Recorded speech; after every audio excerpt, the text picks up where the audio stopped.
WIIFTBP, media's just for you and me. WIIFTBP, media's just for you and me.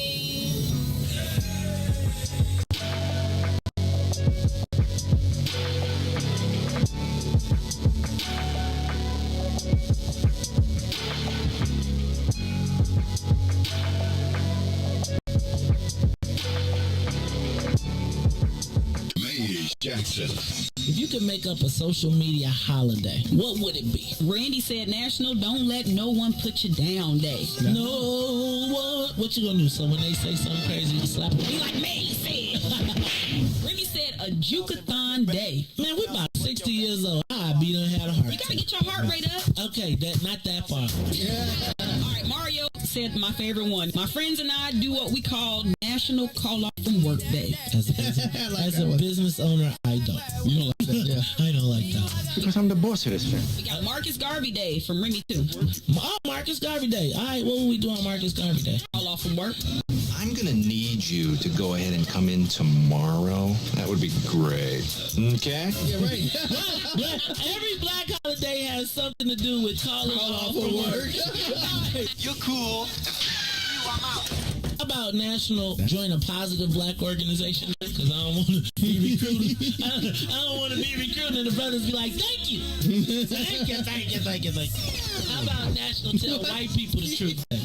Tell them how you really feel. You can't handle the truth. Why don't we call that National Black People Get Locked Up Day? There's an African American man threatening my life. Hello. The most dangerous show in the morning.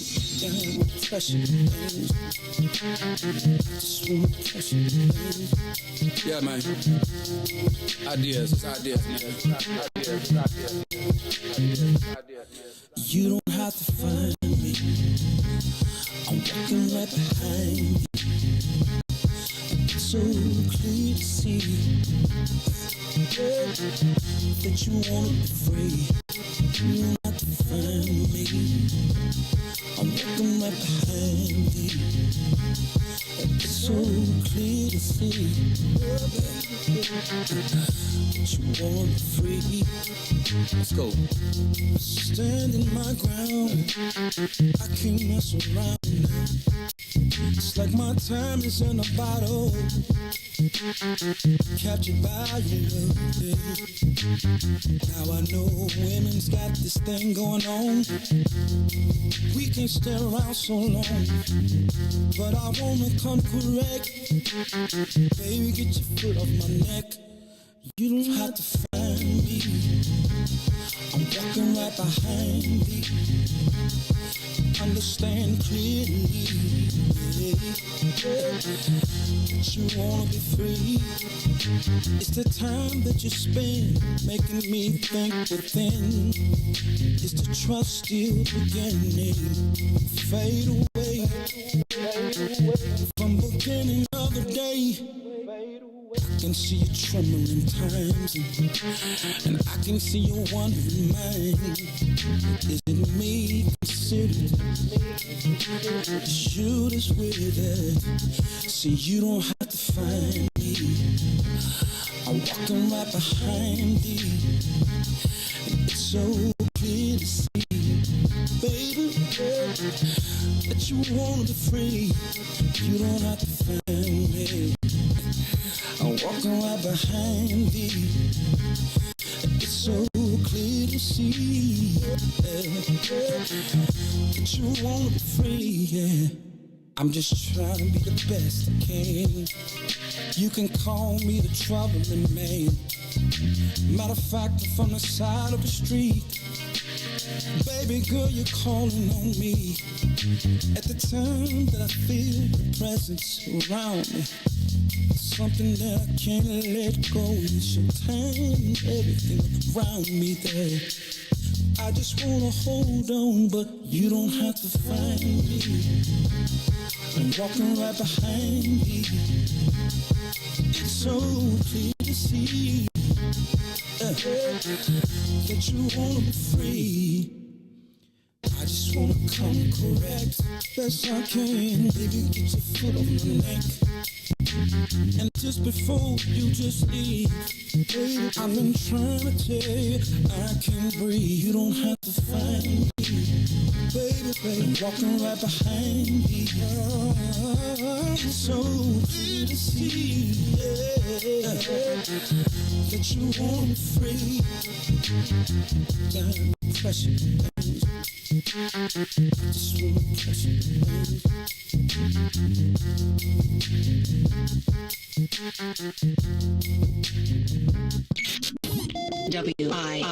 WIFTBPM. Uh-oh, what's in it for the black people? You are listening to the most dangerous show. This is What's in It for the Black People Radio. Maze Jackson. Maze Jackson, the most vociferous advocate for black people in the world.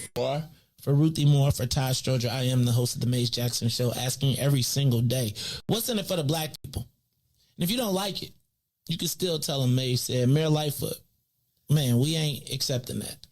We ain't accepting that. Let's go. Yeah.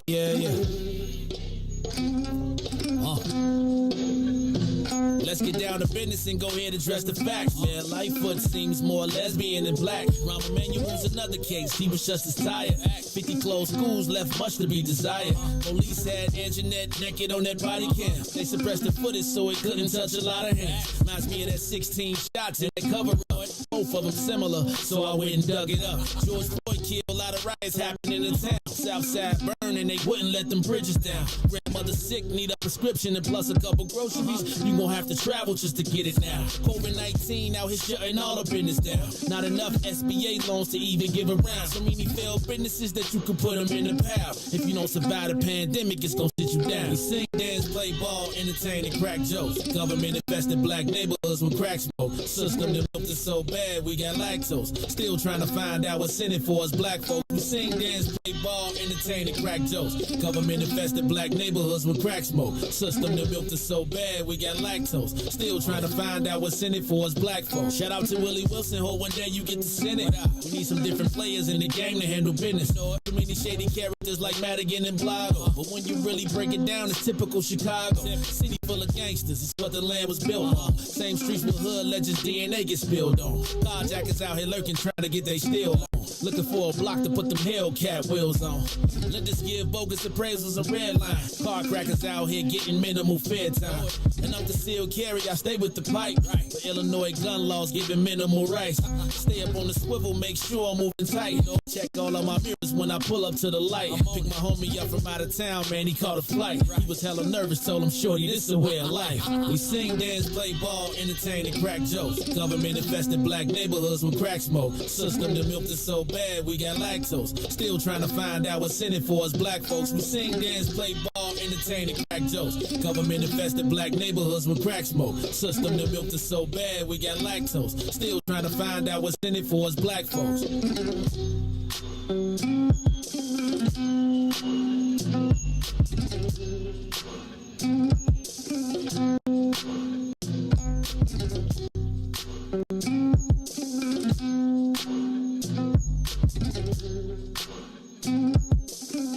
Wake up, Chicago! Wake up, world. This is the Maze Jackson Show on a week 304 Wednesday. That's right. It's kind of quiet, but it is. All right, there go. I hear you. All right, y'all. It's the Maze Jackson Show live on a Wednesday morning. That's right. It is August 24th, 2022. Here. I feel good, man. I went to sleep pretty early yesterday. I'm also pretty proud of myself. I went to a fundraiser where there was an open bar yesterday. Guess how many drinks I had? 2. 0. I had Coca-Cola. I was like, I have a Coca-Cola. And I'm like, what? They was like, in the bartender bar, it's open bar. It's top shelf too. I felt so grown when I was like, I'll have a Coke. Wait, they was like, hold on, it's open bar, right? I was like, I'm aware. They were like, top shelf. You sure? Now, self be like, nah, hold on. You mean I can get that? What's that? What's that y'all be drinking? 1942, 1842? What is it? Not the Remy, the Don Julio. I think, that is, yeah. 1942 or 72 or something like that. That's not 72. Then it's 42. I think it's 42, right? They was up there, and the guys was up there. They was, you met, man. I ain't even look. They was around there like, hey, Riis, you ever? And then it was funny because I was there. And you know when you like one of the only black people, you don't want to. I was just like, I felt good because they was probably waiting for me to get the 1842 or whatever, 1942. I was like, nope, I'll just have a Coca-Cola. It was good too. So I ain't even tripping, but I felt proud of myself because I used to feel obliged. If it's an open bar, I must have a drink for free. Nope, passed it up. Anyway, Riis, it is week 304 Wednesday, and y'all don't even be knowing why I say, did I make up 304 Wednesday? Did I make that up, or did you? You was weak. I think I came up with the 304 just because of old school pagers. And y'all are the original week Izzo Wednesdays. I spelled the Heaux back in the day. Like for the old school, for like down in, what you call that? What's the name of that place? Not Georgia. Go Louisiana. I think of Louisiana, I think of Zaviola Cola, man. Xavier XU rocks the house. Shout out to all the freshmen that are going to the school behind the billboard. Shout out to my beautiful and lovely wife who is a XU alum. I think there's people, it's cracking down there. Riis, I think I'm going to New Orleans this year. I might broadcast live from there, so you might have to do it remote. You might have to be in the studio, and I might have to be like. That's going on the Halloween weekend. Nah, that's the Bears. That's the Bears. I'm trying to go to Dallas. Oh no. Bears played that. Bears played Dallas in Dallas. Halloween. Now the thing is, I want to go to Dallas, but I don't necessarily want to go be with the Chicago people in Dallas. You know what I mean? Like when all of Chicago go to Dallas, so it's like Chicago take over a Dallas club, and you be like, I gotta see the same ninjas. Like for real, dog. If I go to Dallas, I want to go. Where do the Dallas Cowboys go? That's where I want to go. I don't want to go where the Chicago. Right? I want to go to where the Dallas Cowboys are, and I want to wear me a split jersey. Because you know I used to be a big. And you know who used to be one of my favorite players of all time? Herschel Walker. Now they just dogging old Herschel every day. Man, I be like, do not get that man the mic. You sounding real Devin Gordinish right now. I just want to let you know this. What you mean? Talking about you either a Bears fan or you a Cowboys fan. We don't take no split jersey. I know split jersey. I'm with you on that. So I'm a Bears fan. But I will tell you, up until probably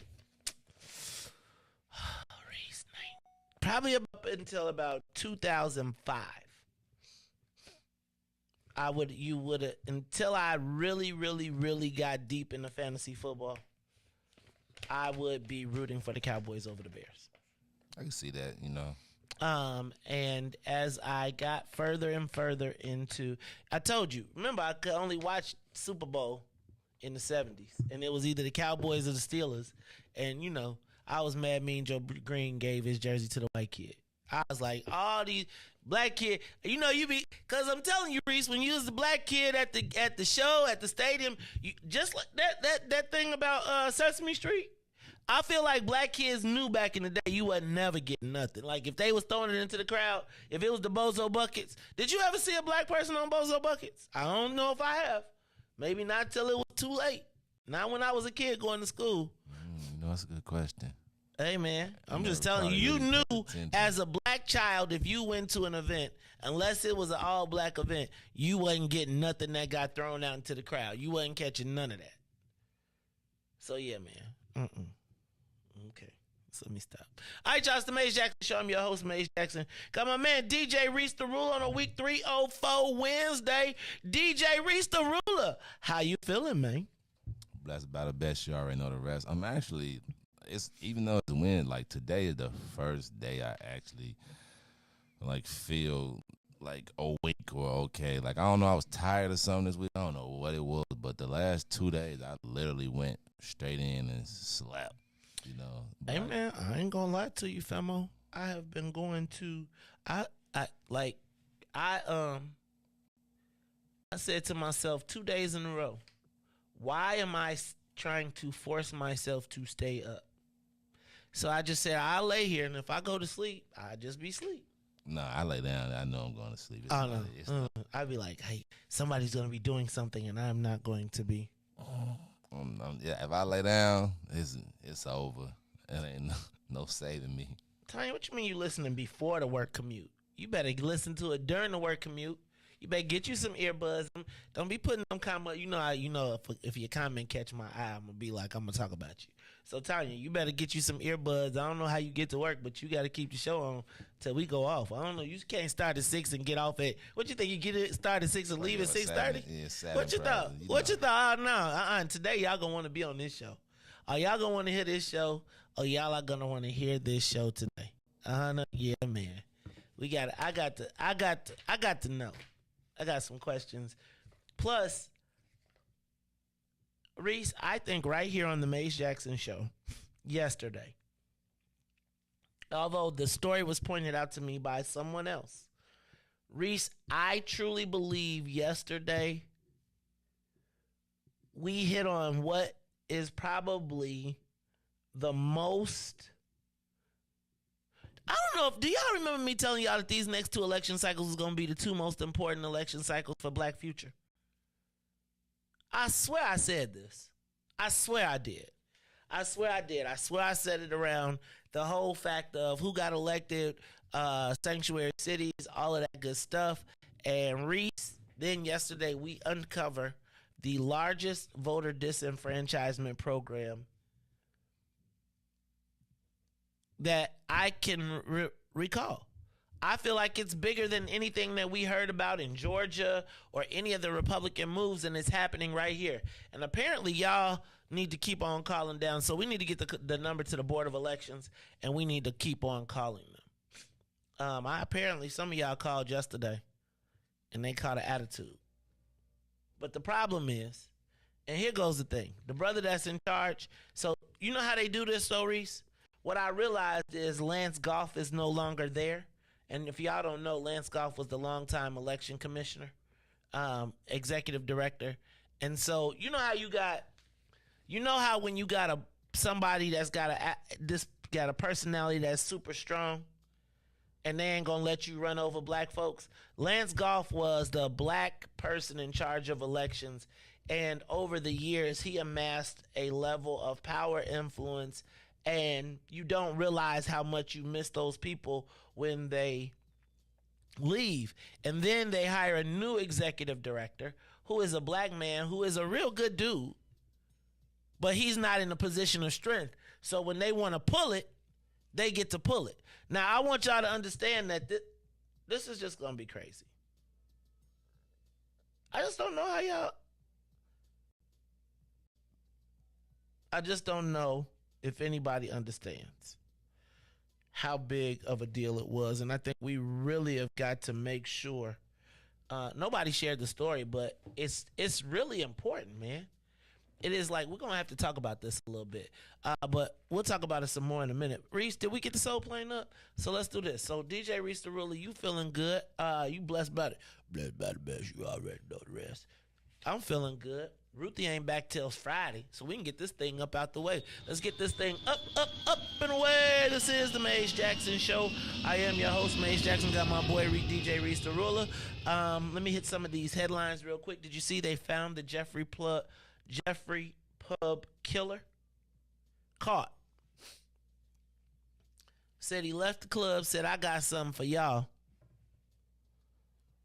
Got in his car. Went from 0 to 60.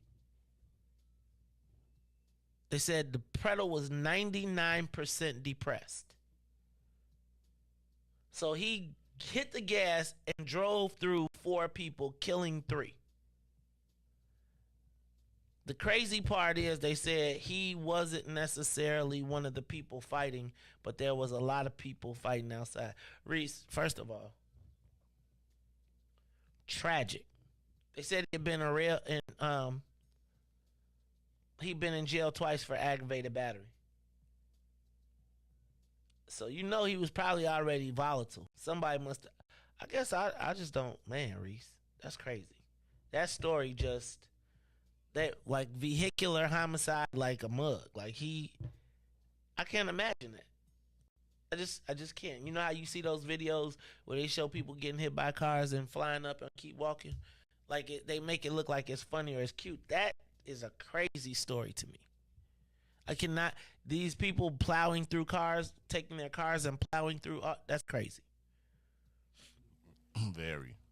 So yeah, praying for all of the families. I was sad to see the mom saying that she just went to court because she just wanted to understand. She was just like, I just don't understand. Yeah, so much our condolences go out to all of the families in that case.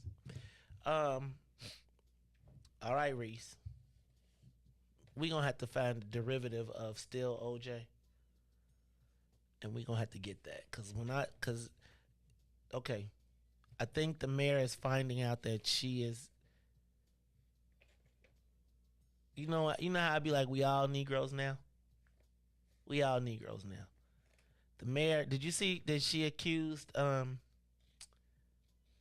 the people who play by the rules PAC of niggerizing her? Did you see that? The mayor said that she saw a TV ad by a conservative group that darkened her complexion. Does this sound familiar, Reese? Don't you remember me talking about breaking down the ads and I say how they niggerize people, black people? Remember, and I was like the niggerization of Maze Jackson, and I went through this whole long thing and kind of nobody was really hearing me or feeling me, and it was actually the people from her staff that were part of the plan to remember. You remember the show? It was the niggerization of Maze Jackson. Well, now the mayor has been hit with the same stick. So we're going to talk about that a little bit later. But they say that the ad that she released darkened her skin from a Cities Club speech. Dan Prof says, preposterous. He said, I could not be accused of skin darkening just like I can't be accused of, Riis, I'm quoting what he said, not what either one of us said, our pasty white governor. And you know what? They already know better than to write him a letter. Because he's going to be like, you can take this letter and shove it. But, Riis, the fact of the matter is, so he says it's preposterous. It is par for the course. And so we're going to talk about it because did you know the mayor says, newsflash, I'm black and I'm proud. Now, I wonder, was that a double entendre? You know what I mean? Proud, pride, black. See how she did? I see how she did that there, right? But you know, I don't like, so anyway, we're going to talk about that because you know that somewhere in the universe, that is going to turn into a racial issue. But Riis, you know the mayor is claiming the black thing, and so I got barbecue questions. I got barbecuable questions. I'm not going to take away her blackness, but I do have some questions before we open the door to the barbecue. Is that fair? You think that's fair? I think that's fair. Now, what you're going to have to do, Riis, I said I wasn't going to pull it up, but you're going to have to find our old judge clip, and we're going to have some things we got to talk about before we have a barbecue entry pass. Is that fair? Can we talk about, and if the, like, because Riis, I know the feeling of being, I know the feeling of, remember how we're going to talk about this because it's just interesting to see. So we're going to talk about it in a minute. Riis, did you know that the Highland Park residents are getting financial aid? What you mean by financial aid? Application process is available. It is open.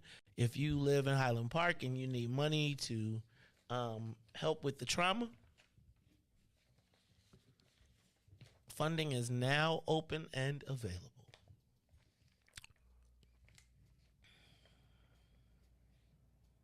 How many shootings in Chicago? I guess it's too many to fund.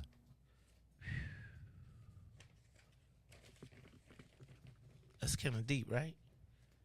These kids go back to school. They be, okay, I'm not even going to talk about it. Here's a good one. Here's a great story. Riis, I'm on the bandwagon. I'm going to get on the bandwagon. I am going to scoot over, open up the bandwagon spot. I am now a Chicago Sky fan. Is this their theme song or something? Nah, when you say Side City, I love it, man. I told you, man. Listen, we was down 0-1, came back, blew them out. Man, we here. It ain't been a champion back-to-back since I think 0-1. And y'all already know, once Chicago win in basketball 1, we win 3, man. It's always a 3-P. So, you know, I think we gonna go back this year. We going back and do it. I didn't see the game, though. Oh, man, it was good. It was good. Yeah, man, they had Candace Parker hit a shot by accident and rolled up the opponent back, and then, you know, like went into the rim. She was shooting with her left hand right. You know, she was doing everything out there, man. Shout out to Candace Parker. I'm so upset that Kansas. I remember when Candace Parker was on the other team, on our team. Hey, man, that's the problem with y'all. You see, that's the problem with y'all millennials, man. Yeah, what did y'all do? I grew up with, you know, like Candace Parker. You know, she in my age range. Candace Parker. Yeah. But I remember, well, you know, she's a Napervillian. She from Naperville, so I got friends that play high school basketball. Yeah. But I just feel like y'all generation let one go. Y'all what you mean? Candace Parker. How we let her go? Candace, man, man. Was she married before to a brother? That means that y'all be messing up. Y'all gotta get y'all active Chief Keefing around here. Lord have mercy. Talking about some dang shame. Candace Parker. Anyway, shout out to Candace Parker, man. I love to get on the show. You know, I probably ain't gonna never get on the show now. But shout out to Candace Parker. Shout out to the Chicago Sky. You know what? You from Chicago. I want y'all to do well. I'm not a big WNBA fan, but I am a huge Chicago fan. And so unless y'all play Bolingbrook, I want the Chicago Sky to win the big thing, the big championship. What do they call it? What's the name of the championship? That's all right. Google it. Let's not even play them. All right, shout out to WNBA championship. Shout out to the WNBA. We want to repeat. Man, support our women out there, man. Yep. Support Support those sisters out there they don't gotta playing. go flying overseas. Right. They don't gotta go to Russia, man. And you saw Dennis Rodman call this trip off. Oh, he they did? was like, "Oh, you want to stay?" They was like, "You don't you want to stay?" He was like, "Sorry, Candace. Holla back." Not Candace. Brittany. And let us not forget Brittany Griner. Keep her in your thoughts and prayers. Black people locked up in Russia. This Democratic voter disenfranchisement and closing the polls. I want to hear did I talk to y'all about that yesterday? I don't think y'all was mad about that. I think that is the craziest thing ever, and we are going to talk about it some more. Patrick Daley Thompson reported to they are calling Club Fed. Hopes to be home by Christmas. You see, J.B. Pritzker dropped $5.5 million in the Democratic Party. He gave $1 million to Senate President Don Harmon, $3 million to to Speaker of the House Chris Welch, and $24 million he gave to the Democratic Governors Association to help Darren Bailey get to become the nominee because he slave cabin. I feel like I hope Bailey say some of that money to help him. He ain't got none, dog. He only got $326,000 in his campaign, and it's like we're gonna talk about it's so. Reese, imagine I said I'm gonna give $20 million to your campaign, but I'm gonna give it to my boy to spend it. That's what happened, and we're gonna talk about. Not only are we gonna talk about the mayor getting blackified, we're also gonna talk about the Super PAC that's doing it. And understanding what a Super PAC is, because I know y'all have heard about. Have you heard of a Super PAC before? You ain't never heard. Reese, what you ain't heard of no Super PAC? You don't. Okay, I'm through talking to you. Hold on. See, you know what? Super PAC. You heard of man? See, my Super PAC different. What you talking about? And I'm not talking about one. Okay. It is week 304 Wednesday. Not one to hurt, two to kill. Not that PAC. Not that PAC. No. Super PAC. Well, that could be called a Super PAC too. But okay. No, I'm just getting ready to make it. I just can't. Check this out, y'all. So check this out. I still ain't got my boom. On my show, Riis has his own sound effects. I still ain't got a boom. I blew up on a Tuesday, 2,500. I don't want it now. It's too late. I just want to point out. See this? It be your own people. I even named the day week 304 Wednesday in honor of their show. He has the audacity to play his own sound effects and won't give me a bomb on my own show. Ain't that a blip? It's there, man. You heard it. I heard it. It's this Wednesday, though. It's Wednesday. It's still blowing up on a Wednesday. So he gonna tell me what day we blow up. I gotta blow up on a Wednesday instead of week 304. See? It be your own people. Anyway, y'all, let's have some fun today. It's going to be a great show. Don't forget, Biden out here is supposed to be canceling some student loan debt, too. So some of y'all should be dancing a jig unless you make over $125,000. Because if you make over $125,000, they like suffer through. I just need for y'all to understand that's not a lot of money. That's just not. Right? And so I think that sometimes they set some crazy standards, especially. All right. Anyway, it's the Mace Jackson Show. We'll be back after these messages. We'll be right back. The Mace Jackson Show.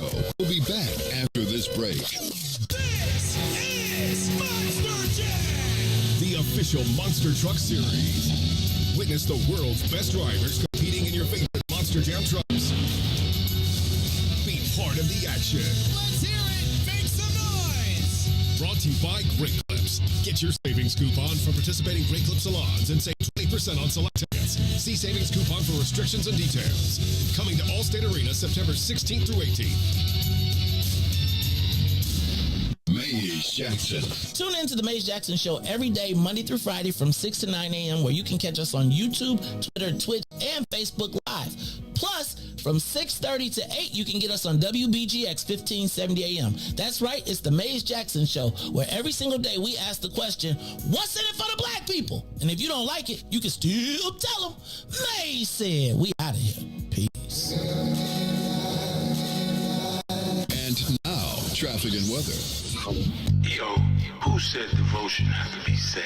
Yo, check this out. The Lord is my shepherd, and I want. He's making me to lie down in green pastures. He leads me beside the still waters. He restores my soul. God's gonna turn it around.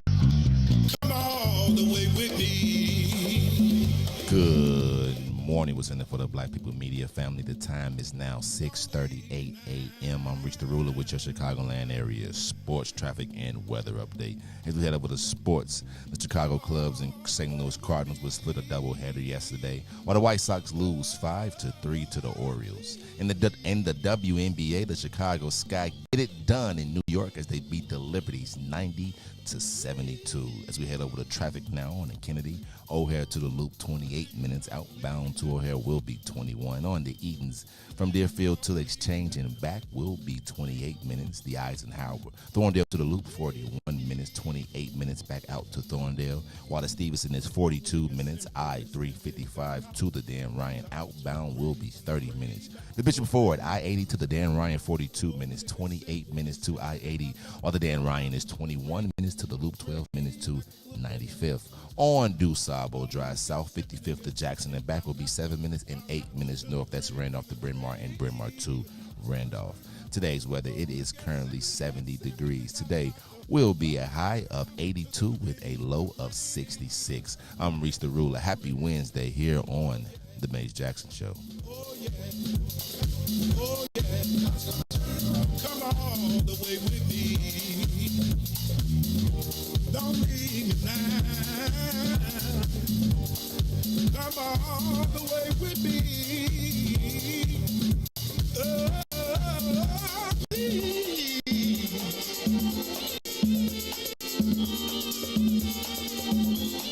God's gonna turn it around.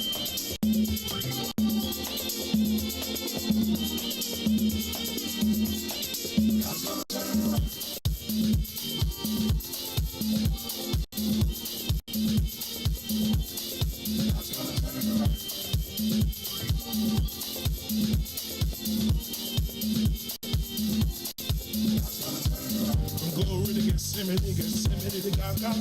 Golgotha to the grave, from the grave back to glory.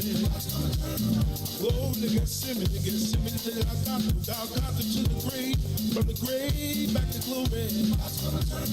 Glory to Gethsemane to Golgotha to the grave, from the grave.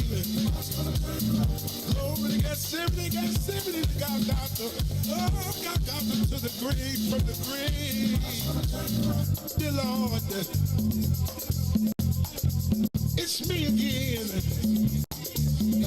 I'm calling on you. You did it before. I believe that you can do it again. Somebody calling you right now, Lord. If it ain't one thing we need it, somebody else needs you for another. You are listening to the Maze Jackson Show. I'm your host, Maze Jackson. Got my man, DJ Reese the Rule on the ones and twos. And y'all, you know, we trying to do our thug thistle right here on a Wednesday, week 304 Wednesday. I think I got through all of them.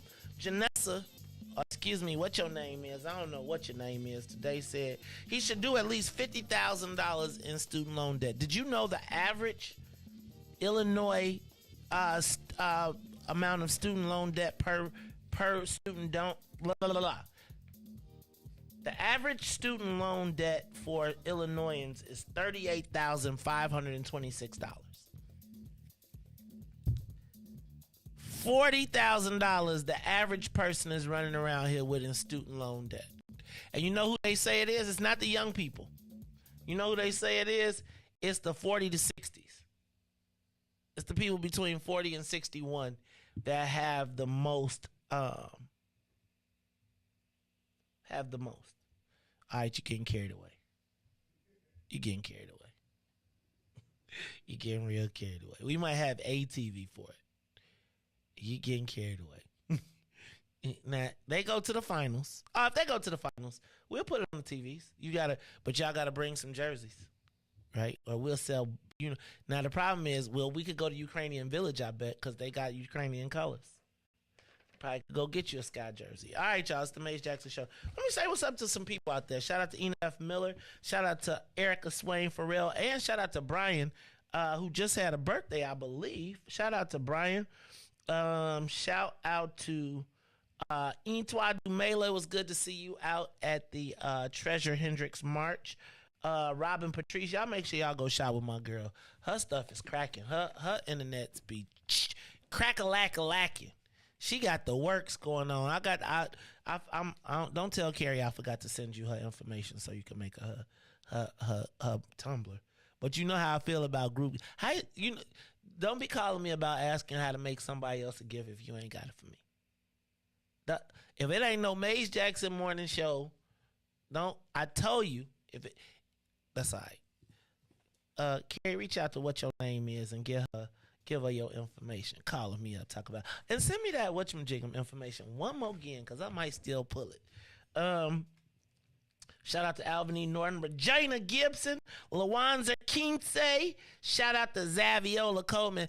Zaviola told me y'all were making calls, and let's do this again. Let's make some more calls. Set 312-269-7900. 312-269-7900. Let's call the Board of Elections and tell them we will not allow this voter disenfranchisement to happen. All right? Shout out to Maurice Newman. Shout out to Aunt Tennille. Buster, you know I brought a keyboard down to Obsidian, man. You should just come bust it out one day. You know it's gonna be like live jam sessions. I'm looking for a used drum set, a used saxophone. I want a used drum set, a guitar, and a bass. We got a keyboard. I want it to be like, anytime it be like a jam session and people like, bam, bam, bam, bam, bam, bam, and I can play, doom, doom, doom, doom, doom, doom, doom, doom, doom, doom, doom, right? Because then when you come to Obsidian, you be like, man, you feeling it? I'm feeling it. Then it be like, smooth jazz, straight R&B. Like the first thing that anybody learned that went to church, play on the doom doom doom doom doom doom doom doom doom doom doom doom doom doom. Like everybody went to church. I didn't realize that's the underlying keys for a blues song. So if you learn how to play that in chords, you can play like you could just play doom doom doom doom doom doom doom doom doom doom doom doom doom doom doom doom doom doom, right? And you can play that, and then like the band can play off of that, and it'd be the whole bass line of the whole song. Anyway, did I say what's up to Rob? Shout out to Diane Scott. Diane, you gonna get John in trouble. You be around. I know John be like, baby, please, we got millions to make. And shout out to your successful daughter, too. Shout out to Ken Steed, Devin Gordine, James Matthews Jr., Yashika Wadi, Martell McCoy. Did I get Tavares? I got Tavares. Phyllis Bond. Kirk Roberts. Kirk, you sound kind of new. Facebook user with the thumbs up. What's up? That's Desmond, John B. Austin. Shout out to John B. Austin. While I'm saying all these shouts out to people, Riis, we got to say what's up to the people from WBGX. Shout out to everybody, 70 a.m. WBGX. You can catch us every day, Monday through Friday, 6:30 to 8. That's right, 6:30 to 8 on 1570 a.m. Give us a call, 872-259-7474. 872-259-7474. Riis, I want to open up the lines on that because I do want to know how serious you all took this voter disenfranchisement. So what I want to do, Riis, is I want you to go ahead and hit the button because I'm going to tie it all together. So while we're doing this, why don't you go ahead and hit the button and we can get it done. It's time for the social media question of the day. What do we do when the enemy is amongst us? Let me say that again. What do we do when the enemy is amongst us? Riis, I was reading a newspaper story this morning as I was doing my show prep, and I want to read an article to you. Is it all right, y'all, if I read this article? Bear with me. I'm going to read this directly from the Sun Times. Okay? When Charles Diggs Jr. won election in Congress in Michigan, listen to this story, right? I want you to listen to it. When Charles Diggs Jr. won election to Congress in Michigan's 13th district in 1954, he landed nearly 7 decades in which the city of Detroit had at least one black member of Congress. That's likely to change this year. Because of redistricting, Detroit no longer has a majority black congressional district. And in the first primary election with newly drawn district lines, a black candidate did not win the Democratic contest in the heavily Democratic 13th. That means the city is likely to lack black representation in Congress for the first time in decades. Redistricting is robbing black candidates and voters of hard-fought opportunities they have had for years to win election. In Detroit, new districts merged black areas of the city with the white neighborhoods across 8 Mile Road. The city now stands to lose black representation in Congress and have less representation in the state legislature. Knowing what the impact could be, voters have spoken out forcefully against the new redistricting maps, from pulpits to street corners to the state capitol and even before state courts. Sadly, Michigan is not alone. The New York Times reported in August that this year, judges in Alabama, Georgia, Louisiana, and Ohio have found that Republican legislators illegally drew those state congressional maps along racial or partisan lines, or that a trial very likely would conclude that they did. But elections are moving forward anyway. We've all heard about the restrictive voter suppression laws that far-right state legislatures are passing. We've heard about the crackdowns on voting hours and mail-in voting, and even on giving food and water to voters in long lines. But we don't hear enough about redistricting as another weapon being used to intimidate voters and keep us from exercising our constitutional rights. It's erasing us from Congress and state legislatures. We need to call it out and challenge it where we see it. Calling out and challenging means organizing, litigating, and legislating. It means supporting national and local organizations that unite communities against racist gerrymandering and seek justice in the courts. They might not win every case, but advocacy and activism are essential to righting this wrong. We must keep voting, running for office, and educating. My organization, People for the American Way, houses African American Religious Affairs Network that has reaffirmed for more than a decade that every election matters and every vote counts. And that includes primaries. For black ministers in our networks, voting, civic participation acts are acts of faith, and so much more. As Reverend Steve Bland Jr., pastor of Liberty Temple Baptist Church in Detroit, said, "It's not about left or right. Splitting Detroit into 2 districts is an insult, but we have faith and must deal with our self-interest by voting in every election." I know that a lot of media coverage of this summer's primaries has focused on one big question. Will Trump-style MAGA candidates win or lose? But there's another question that needs to be asked. How harmful are the impacts of redistricting on our communities in this year's elections and years to come? The current reality dictates that we do not sit out any election. We need to resolutely register, educate, motivate, and turn out voters in every election every time. Who is that written by? It's written by Ben Jealous, president of the People for American Way and a professor at the University of Pennsylvania. In case you don't know who he was formerly the head of the National Urban League. Was it Urban League? Or NAACP, whatever it was. Did that sound familiar at all? Except for what? It wasn't Republicans. Do y'all remember this big old fight that we just had about controlling the number of wards and ward maps and the remap process? That's called redistricting. Did I not just talk to you yesterday about the 1,200 polling places that will close? That is the voter disenfranchisement.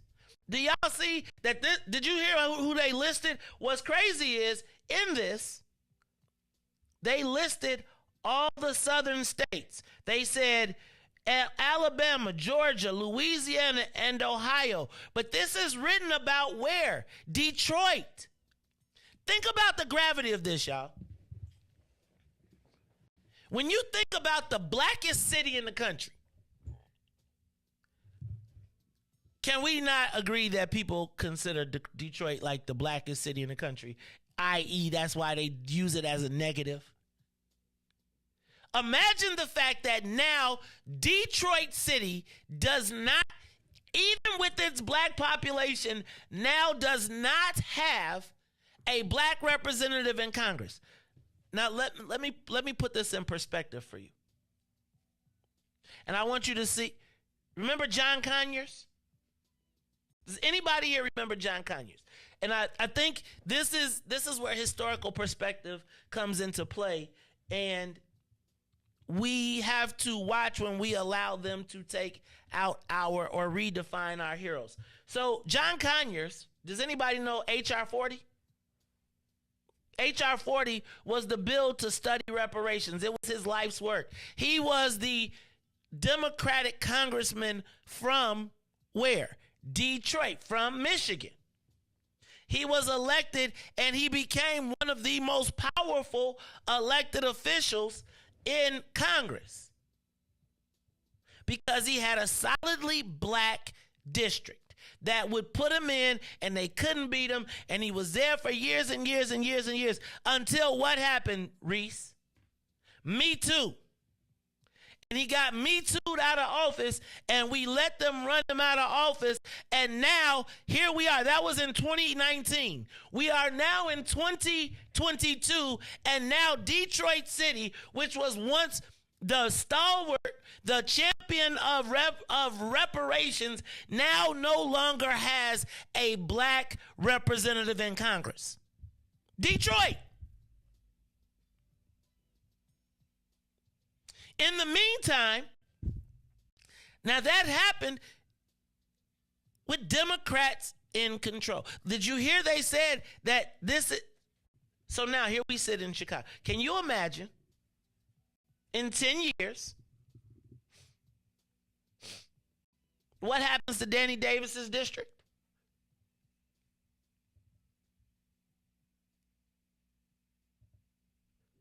See, it doesn't happen overnight. It happens gradually, and then we watch as they take us down. And then, just like with this, so then there's a new person in town who is at his weakest point, and you now have the ability to overtake them. And now a city like Detroit, which people use as a butt of black jokes because they call it a black city, it's the example of negativity, now no longer has what? Black representation. And what will now happen? What will now happen is everybody else will profit off of the pain and suffering, and they will take all of the federal money to rebuild Detroit sans Negroes. So when you wake up and read in the paper about Florida, Georgia, and Alabama, the reality is the plan to disenfranchise you is happening right here in Chicago. Explain to me how we're cutting access to voting. So this is what people will tell you. Oh, just vote by mail. Hey, Riis, you ever seen, didn't we cover stories about the black people at the post offices talking about their mail couldn't get delivered? Like when you go to a post office in these neighborhoods, people are saying that the mail hadn't been delivered for weeks and weeks and weeks and weeks. Remember during the pandemic when people wasn't getting mail deliveries at all? And so now you going to tell black people, after they've been voting for the same place for 10, 20 years, to tell them that that's no longer there. Now, let me also tie into this, y'all, the closing of the schools. So now they're gutting, you ain't got voting and you ain't got no education. Give us a call, 872-259-7474. What do you do when the enemy is amongst you? Now, I got to be honest with you. All this is happening. This is not Republican advocacy. But I don't even want to say who do we blame, because that's not where I want to go. I want to say, how do we begin to solve this issue? Like, because this is real. Understand, if they remove 40% of your polling places and your bulk of your voters are seniors and they can't get to the polling place, and I heard y'all saying, man, well, Willie should pay for buses. So now we're putting the hands of democracy on Willie Wilson, and y'all get mad at him for giving away free gas? Then if he put people on buses, y'all gonna say he paying for them to vote.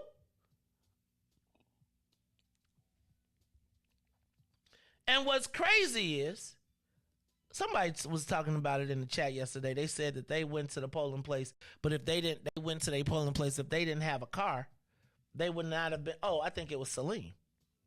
Salim said that if he had not had a car when he went to his polling place, he wouldn't, and it changed, he wouldn't have gone. How many of our seniors don't have cars?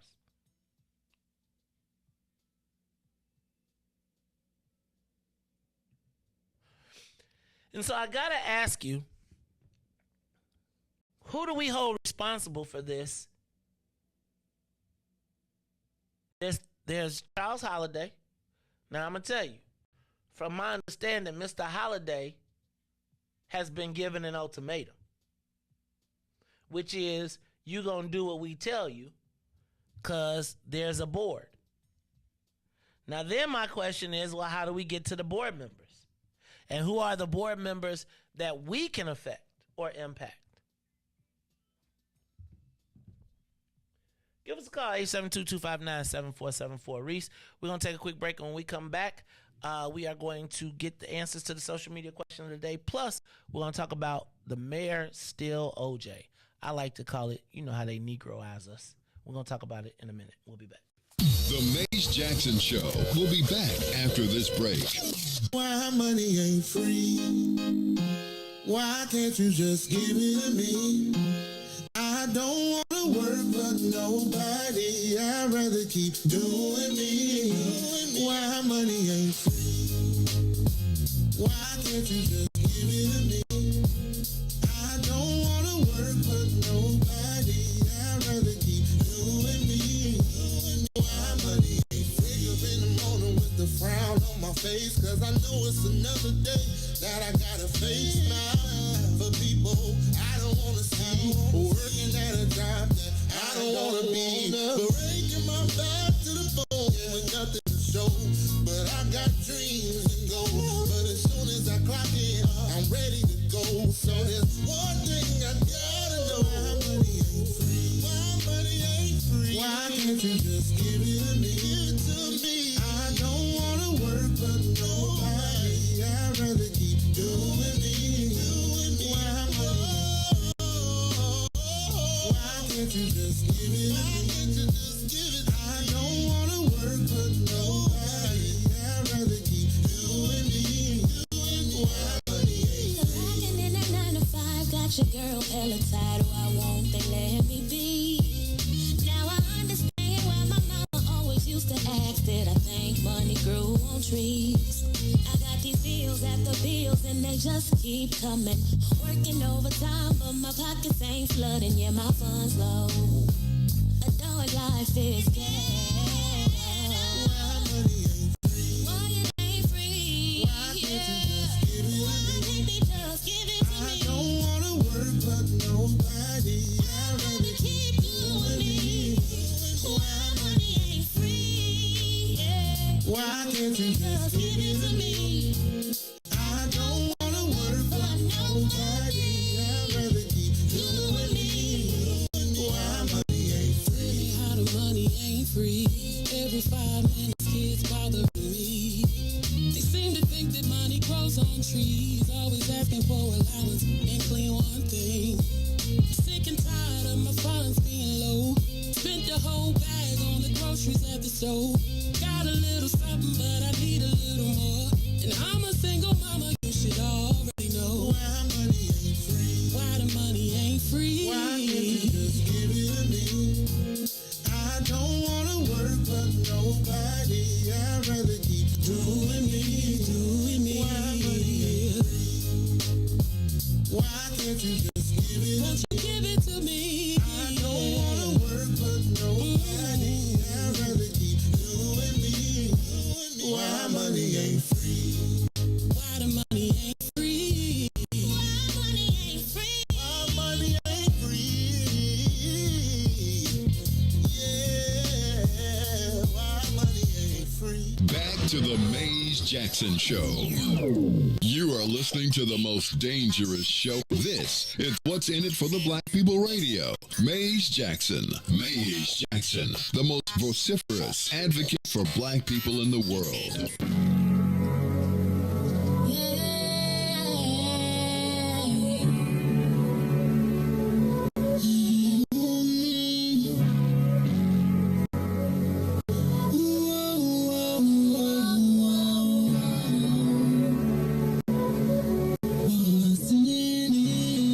What's in it for the black people? 'Cause economically we are not equal. Waking up to lies, can't toast no more. I told y'all, yeah, this a dangerous show. Don't go to church if you ain't trying to help us. Don't even try to be around and can't protect us.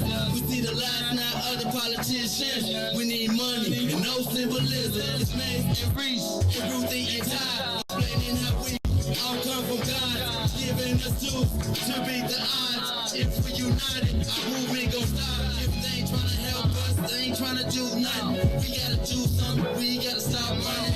It's time to confront the problem. Really, you expect, you oppressed, it's all wrong.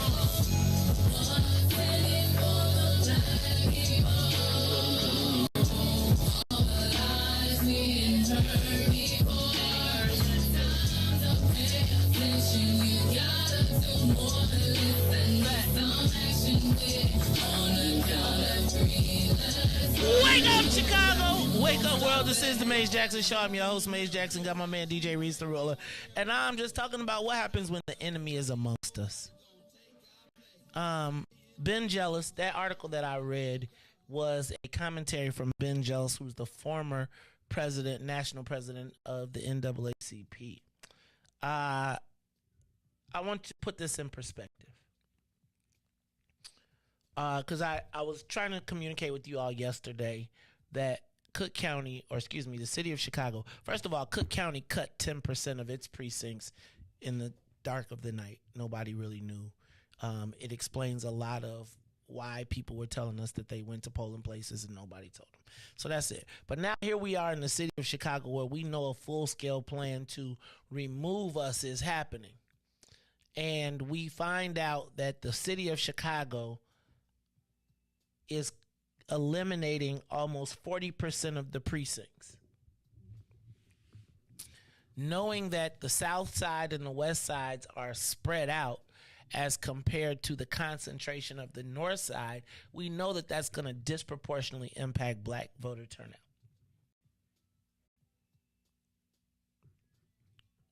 Why is it important? Because, and the reason that I read the Ben Jealous article was because Ben Jealous described Detroit. And I gotta ask, am I crazy to say that when I say Detroit, when you say Detroit nationally, it is symbolically, I know we love Chicago as the ADOS capital because we got it together, but like when they want to denigrate somebody or they want to talk bad about a city, they talk about Detroit as like kind of like a bad thing. And it's the black city.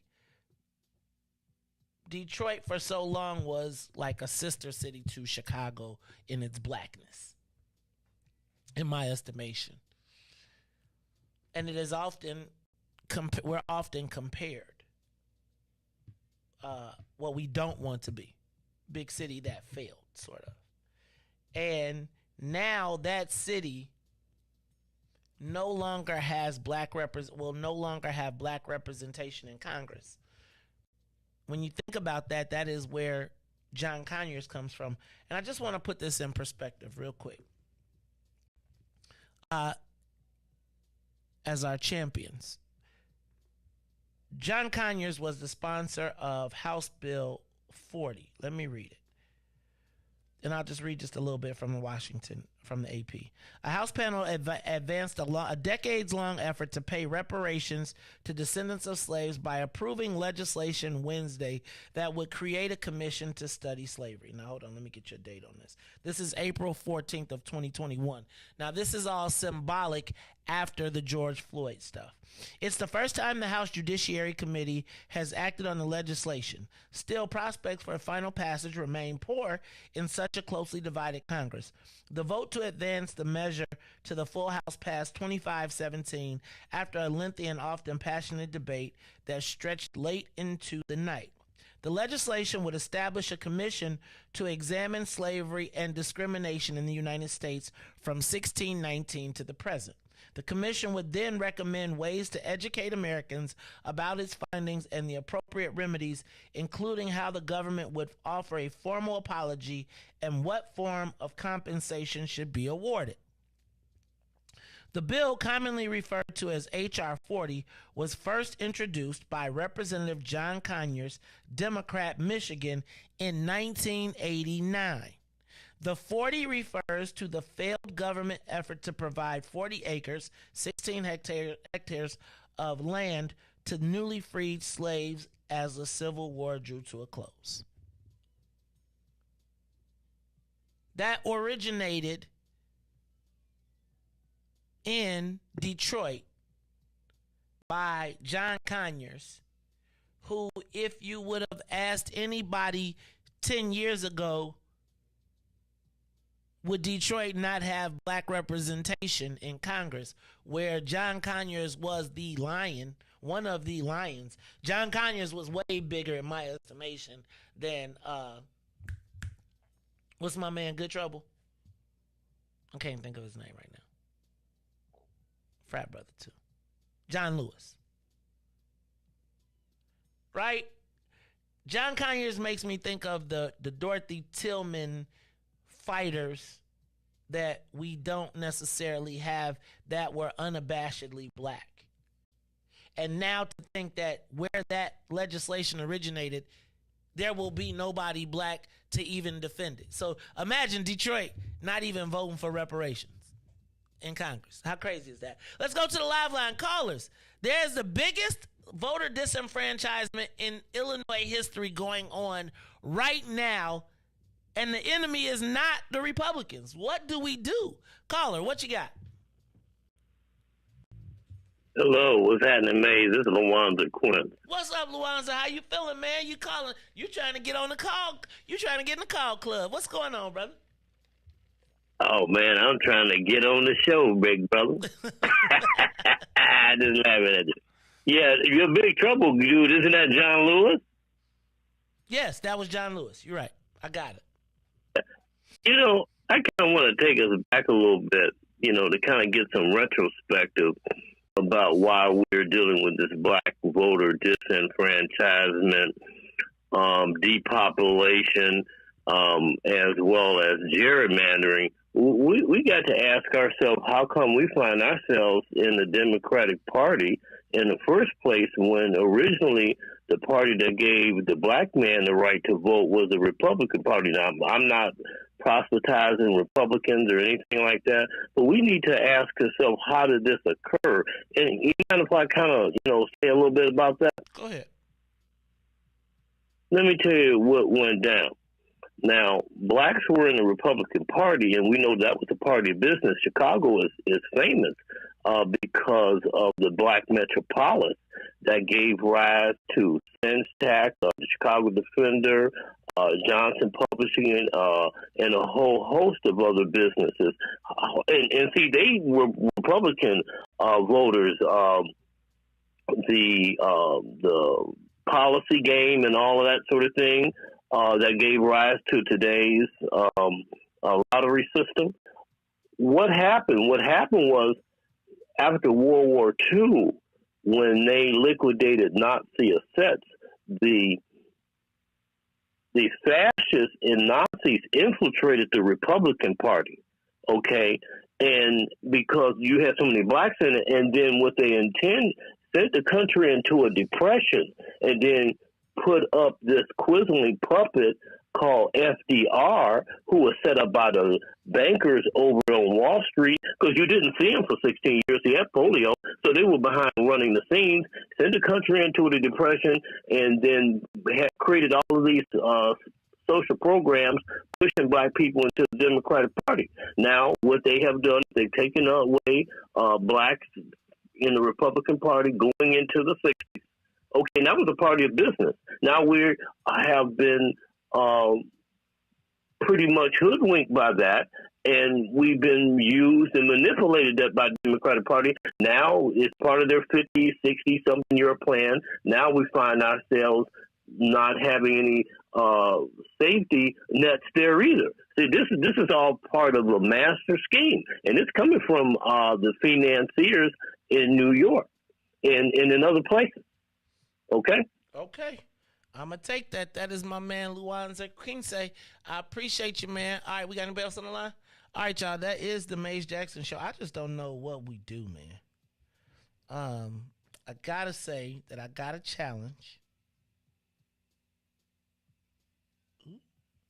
I got to say I got a challenge, man, with the fact that this is happening and there's black folks involved and there's nobody saying anything. Like, can I tell you what I think? Some people are like, that's less work for me to do. Right? Like, there are some people, because you don't have the ability to cover all of the precincts, think, okay, that's a good thing. That's not a good thing, because it eliminates a big chunk of the people who vote for you. Now, if you, yeah, man, it's crazy. We need to call the Board of Elections. I got to say that. And let me just say it one more time. I'm going to give the number today. When we talk about this voter disenfranchisement, I feel like y'all getting ready to have all these people running around, being up in y'all face, bouncing around, and ain't nobody going to say nothing. What y'all going to be? Look, here goes the phone number to the Board of Elections.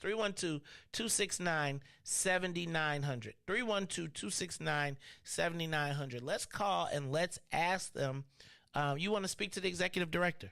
Call and ask to speak to the executive director or the Board of Elections, right? Because I hear the brother ain't got no back. He's new and he has to report to do what the board tells him to do.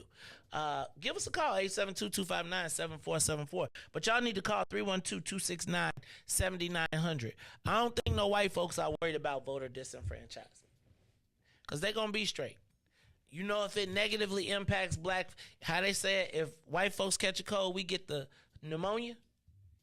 That's how it's going to work. You saw it work at work just this last election cycle. Don't make me put the math to it. They said in the last election cycle, the fact that the city didn't open 73 precincts lost 59,000 votes. That's the difference of some elections. Then if you think about going into the Southland and the suburbs and 10% of the polling places change in the largest voting populations in the state, because they were scared that there might be a black candidate on the Republican side, I ain't sleep. Let's go to the live line. Call. It's the Maze Jackson Show. Y'all don't want to think it goes that deep. Population in the state. Turn that radio down. But they were might be the black candidate Caller. on the Republican side. Yeah, this is Pat Craig. Turn the radio down. What I had. There you go. Okay. Okay, look at. I partially agree with what your previous caller was saying, but during the Depression, the black voters turned to FDR because this is where the jobs were. The Democrats were in power. The Republicans have been blamed for putting us in the Depression. So a lot of blacks during that time, and then the war came and jobs opened up. So blacks started becoming part of the Democratic Party. But now we made gains. The problem is the gains we made, we didn't do what you've been saying. We didn't look at it as what's in it for the black people. We wanted to be people of color, more or less. And this is what's happening now. There's no reason why you say 10% of the polling places have been closed down with black representation that we have. They have let us down. What we have to do is regroup and put people in who are looking out for what's in for the black people. That's what we have to do. Now, how do we get ourselves to regroup? I'm going to just be honest with you. The fact of the matter is, I got a small little, I don't mean to disrespect it. We're on the way end of the dial, 1570 AM. We on Facebook, YouTube, Twitter, and Twitch. I stand up and I say these things, and we talk about these things against people. You just heard me say this man gave $25 million to the Democratic Governors Association. He gave $3 million to the speaker. He gave $1 million to the thing. He got our people, our translators, wearing his T-shirts around at parties, even as we know this is going on. We just watched them throw a sister out, and it's like nobody's saying nothing, and I wind up being in trouble because then don't nobody want me because everybody black looking at me crazy for saying, look, they trying to kill you too. How do we get our people to respond? Uh-oh, he hung up on me. Did I lose you? No, you didn't. I don't know how. It's an uphill battle, but it's one that has to be fought. Our young people aren't that interested because they got all the things that young people have on their minds. But we just really have to have a concerted effort into changing our representatives. These are the people who are sleeping at the wheel. And we just have to call these people out. Man, I need somebody else to do it because I be getting whooped, and then I be then don't nobody want to invite me over for dinner on Saturday or Sunday for Sunday dinner. Well, you see, I would have you, son, but I'm an old man now. I'm 86 years old. I can't get out there and do it like I used to. You not supposed to. Can I tell you what? You supposed to be enjoying. We supposed to be bringing you dinner. You supposed to be enjoying. We supposed to have hunters out here going and killing the animals. We supposed to feed the village. But right now, the feeder of the village ain't hunters because we going and waiting for them to pass out the rations. So we ain't killing nothing.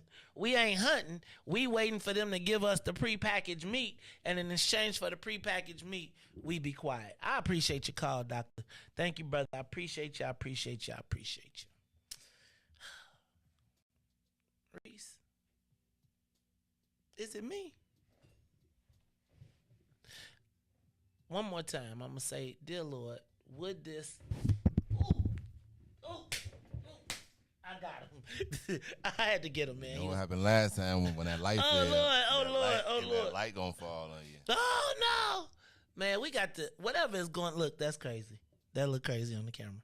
But I got him, though. I just saw it. I got him, though. I got it there, though. All right, y'all. It's the Maze Jackson Show. Remember, and he said 10%. They're closing 40% of the polling places in the black community. A lot of committeemen are saying, I couldn't cover that many precincts anyway. But what I'm telling you is they're doing it so that your voters don't show up. And then, Riis, in 10 years when those neighborhoods get repopulated, guess what they're going to say? They're going to say that they closed the polling places and it's a disservice to the local communities who live in those neighborhoods now. But guess who will be the people? Not you. Not us. Not you. 1,200 voting sites. We will have 1,200 voting locations in the city of Chicago, and there's like no outrage. Nobody. Who's talking? All right, look, hold on one second.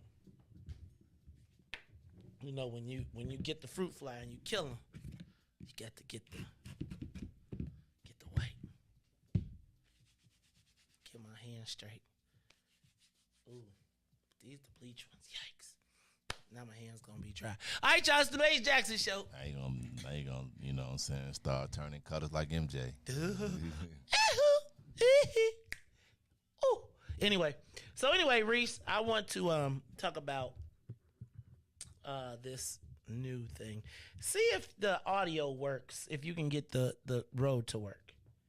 I want to see if we can, because if we do, I want to play an ad. So what I'm going to do is I'm going to turn the volume up. I am going to make that, turn that all the way up. Turn me up in my headphones. I'm going to put this over here. I'm going to scoot this away.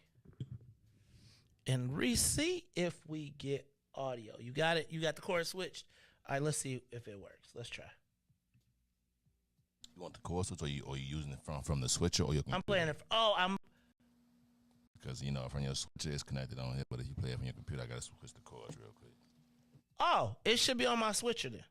Yeah, so now, but you got to hit play on the switcher. Go. The sound is up on the switcher.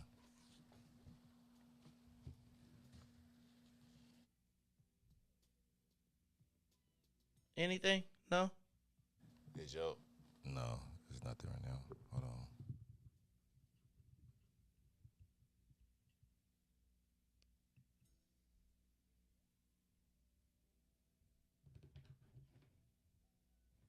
Lawlessness of Chicago will soon be the law statewide. That bill goes in. All right, y'all. It's the Maze Jackson Show. I am going to, in the meantime, play. You think you got? Maybe that's it. Let's see. I hear something. All right, try to use your computer one now. Nope, nothing. Yeah, because it's plugged in now. It's definitely plugged in. Well, anyway. Play it from your computer then, like you usually do at the microphone, probably. All right, hold on. Joy in Chicago. All right, this is what we're going to do.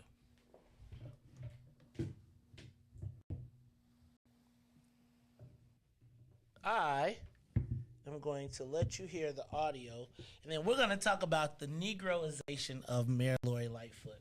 The mayor, I don't know if you all saw, she said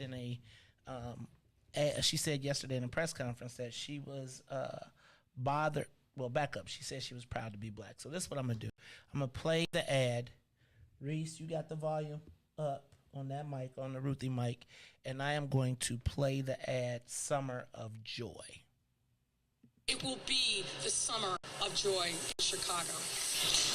Thanks to Governor Pritzker, the lawlessness of Chicago will soon be the law statewide.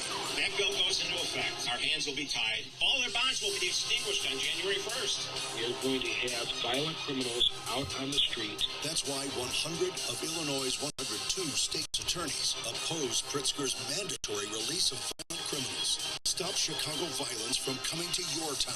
Vote no on Pritzker. Let's do it one more time. Let's play it one more time. It will be the summer of joy in Chicago. Thanks to Governor Pritzker, the lawlessness of Chicago will soon be the law statewide. That bill goes into effect. Our hands will be tied. All their bonds will be extinguished on January 1st. We're going to have violent criminals out on the street. That's why 100 of Illinois' 102 state's attorneys oppose Pritzker's mandatory release of violent criminals. Stop Chicago violence from coming to your town. Vote no on Pritzker. It will be the summer of joy in Chicago. Thanks to Governor Pritzker. So, Riis, what you just saw right there was the ad by the People Who Play by the Rules PAC. And essentially what happened is the mayor accused the group of darkening her photo. So I'm going to freeze it right there, and I'm going to let you take a look. And the mayor essentially said that she accused the People Who Play by the Rules PAC, which is a Richard Uihlein funded PAC run by Dan Proft. Oh, I got callers? Do I have callers? She accused the people who play by the Rules PAC of darkening her picture. And I want to talk about it because I talked about this a while back. And then it's a few lessons I want to talk about, but then I want to talk about the mayor and her blackness. And does the mayor owe Black Chicago an apology? Because if she gonna start running the black thing, then I got a list of things I got some questions for. But let's start here. Let's go to the live line. Caller, you on the Mace Jackson Show. What do we do about that? Is this about voter disenfranchisement? You calling about the voter disenfranchisement? Yes, it is. I'm calling about both, bro. What's up? What's up, Riis? What's up, bro? What's up, Devo Gordine? Hey, man. Hey, man. Joe. Hey, Joe. What's up? Don't. What you good, calling about? We got.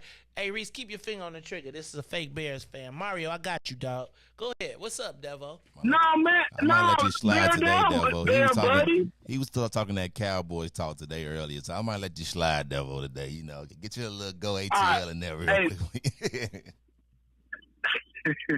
Nah, hey, but for real though, you know, we need to, like the old schoolers just called in, you know, because they like to go back to the beginning of time and all of that. We have to be about our interests as a priority. So if I'm just thinking about us, all right, I might rock with this group for a while, then I might need to switch it up. You know what I'm saying? So we don't have to be, it's politics. It's the acquisition of power and resources. We don't have to be married to anybody but ourselves. The power is within us. We don't have to go to nobody. We don't have to couple with nobody. We don't have to take the abuse from anybody. These articles are telling you what is going on. You can read and you can add. Are you, the audience, are you all reading these articles that's coming out of California on what's happening to these black people? If you're not, then you need to consume the appropriate media. Tap in. You don't have to be married to this stuff. If it ain't your family, then don't be married to it. Listen to what they got to say and make the appropriate decision. Detroit has been going on for 30 years. Conyers couldn't get H.R. 40 out of his own head until just the other day, and it still ain't did nothing. So that's over with. That man's legacy burnt up with me too. He's over with. Danny Davis ain't produced no bills. Bobby Rush ain't produced no bills. It's over with, bro. If we all we got, there is no cavalry. We all we got. Keep the grass cut low and keep, like what Tupac said, man, keep your eyes on your enemies. Well, no, that was actually Master P because he said, watch your friends. So that's it, man. That's it, bro. You know, see y'all at Obsidian because we just got family business that we need to talk about and get on the same page. But We can't be fighting each other.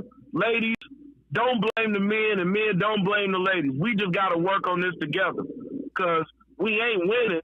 And I think that we scared to be successful, honestly. What are we afraid of success for? Life is good. Like Tomiko just put in there. The stuff that we get is basic human rights stuff. We still fighting to be human, bro. That's it, man. That's it. That's all I got. We literally still fighting to be freaking human. We built pyramids and ice cream scoops and the ironing board and the stoplight. That was our people. We seasoned their food. We made baked macaroni and cheese. We made that. Y'all are amazing people, and I love y'all. But reach to your full potential. I'm out, man. That is my man, Devo Gordine, telling y'all, man, he ain't trying to hear it. Ain't no Calvary. We anybody else on the line? Carly on the Maze Jackson Show. They are voter disenfranchisement as an all-time high right here in Illinois. Some of the same tactics that we would be screaming bloody murder for in Georgia are happening to us without a peep. No federal investigation, no Justice Department. I know yesterday Tomiko said we need to call the feds. You know, I'd just be nervous, but it does seem like something that this does seem like a civil rights violation. And I think the crazy part is, like, who are the black people that are standing up? Like, if you, right, like, Caller, you're on the Mace Jackson Show. So, there's an easy solution for this. Let's stop crying and let's start doing something. All you have to do is register to vote by mail. The ballot will be sent to you. You can look at it. You can sit with someone else. You can vote. We run from problems rather than solving them. This is an easy solution. I think that it sounds like an easy solution. So let me start here. I'm with you on that. And I do think that one of the things we need to add to the game is to have we used to call it the absentee voter program, and it used to be kind of like the work of organizations. I do think we need to start thinking about a massive black turnout massive black vote by mail campaign, or even Dropbox campaign. The challenge that I think when we say it's easy is that we know for a fact that black folks vote in person because they don't trust the post office. Like, I understand that, and it's as simple as saying, black people, vote for the people that don't screw you over. Yet and still we do it every single time. So I think it sounds simple, but I think we have trust issues that are legitimately based. If I don't get my Social Security check on time, what makes me think that if y'all messing with my money, what makes you think I won't have you mess with my vote? There's a reason that black people have not transitioned to vote by mail, because we have legitimate trust issues. I don't know that you. Yes, but that's because we're afraid of ourselves. This is craziness to go down this path this way. So you think you would be rather on voting day running around looking for a polling place than putting it in the mail? So what I'm saying is, here's the lick. But you got to make sure. I'm not debating that. I'm gonna let you go ahead. I apologize. Go ahead. Keep talking. I'm sorry. I didn't mean to cut you off. Go ahead. Right. No. So the problem really is, and this is a classic example of, is we don't solve problems. We complain about problems. So we spend all of our time complaining. When we talk about voting issues in the South when they go through and do this, rather than getting people together and voting, we would rather complain about it. It goes on and on and on. Our issues are this way. I want to do one other thing, though, and mention it so that we can start talking about it. Michelle Harris is talking about putting speed cameras on Stony Island after they fix the road and finally finish the paving here. $3 million out of Washington Park from the speed cameras there. Are we really ready to put speed cameras on Stony Island? I say the answer is no. Okay. I'll let you put that out there. I appreciate your call. I think that it's funny. We talk about complaining about problems. I would tell you, and I'll take that call in a minute. I think that until yesterday, We didn't even know it was a problem. Does that make sense? Like, so I don't know that it's just complaining. I think that it's just what you said. So are you going to organize a vote by mail campaign, or is that on me? And I'm not saying it doesn't have to be on me, but I don't even think that yesterday nobody was even knew that we needed a vote by mail campaign. Right? We know that JB is going to mail to our seniors a mail-in ballot. I know that's not me. We know JB Pritzker is not mailing vote by mail ballot. Our elected officials aren't mailing you a ballot. I'll be honest with you and to say, like, we say, oh, well, just vote by mail. JB is going to mail you a vote by mail ballot, right? And he's going to have it and it's going to look all official. The cost of us mailing vote by mail ballots to all of our people is a cost factor too. So we got to just talk about how we want to attack it. I'm okay with it, but is it a citywide vote by mail campaign? I'm okay with that if we need to make that happen. Caller, you on the Maze Jackson Show. What you got for me? Hello? Are we being serious right now? Good morning. Go ahead. What's up, Tamiko? Good morning. This is Miko. How are you? Good. Who's going to guarantee the ballot's going to get there? And how are we going to guarantee that? Let's solve that problem right now if we're going to do a vote by mail campaign. I'm listening. I'm not here to solve. I can't solve the answer on the problem. We just talked about it this morning. We throwing it up here, right? I think people are trying to provide solutions. No. So here's me. Okay, so let's talk about our denial issues as a people. Go ahead. And our serious collective amnesia problem. Like we don't really have a problem with the U.S. mail. We're getting simple mail, junk mail. I mean, I think that's what I just got through saying. I said, like, if you think about why our seniors, if you can't get your Social Security check, what makes you think that you're going to get your ballot? So when my man calls and says, oh, we're looking for a problem, no, we have to acknowledge that there are real trust issues because we know that if the system has been set up to screw us over and every time we examine it, we find out that they're screwing us over, then no, I don't expect seniors to. There's a reason that seniors don't. You talk to white analysts, they will tell you black seniors are going to go show up to vote at the polling place because they don't trust the mail. We've watched Bobby Rush. We've watched people have these giant press conferences with their congressmen saying, we saw my man Mac Julian, who's the head of the postal workers, telling us, man, it's not safe out here. We ain't being able to get people where they need to be. So I feel like it is dismissive to just say that, well, why we don't just vote by mail? This is us creating a problem. It's like, no, we know that we can't trust the people. Nobody even said that there was a problem. Like, I shouldn't be. If we know that this is the case and they closing 1,200 polling places, the city should be doing a vote by mail campaign and outreach. That's not a Maze Jackson thing, and I ain't got the money to do it. Go ahead, sis. I called to say this. Let me say this too. Let me add this too. I find bundles of everybody's mail, every condominium owner in the building mail, thrown on the front porch where the door is locked, where the mailbox is right there. You didn't bother to open up our mailboxes and put our individual mail in our boxes. So please stop that. But I called to say, we're calling the Board of Elections. Please just don't call to say, oh, I just want to file a complaint.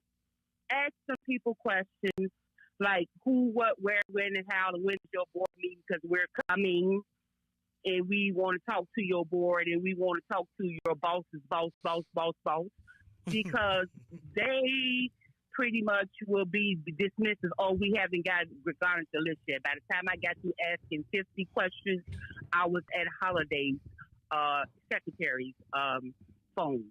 So, yes, just don't say I just want to file a complaint. Ask 50,000 questions, and you want to talk to who rules everybody. And we want to go to the meeting because we want to talk about this. This is not you just going to make a decision and vote is over with. No, you're not going to make a decision at all. Look at that. Because it's not going down like that. That's what I want to say.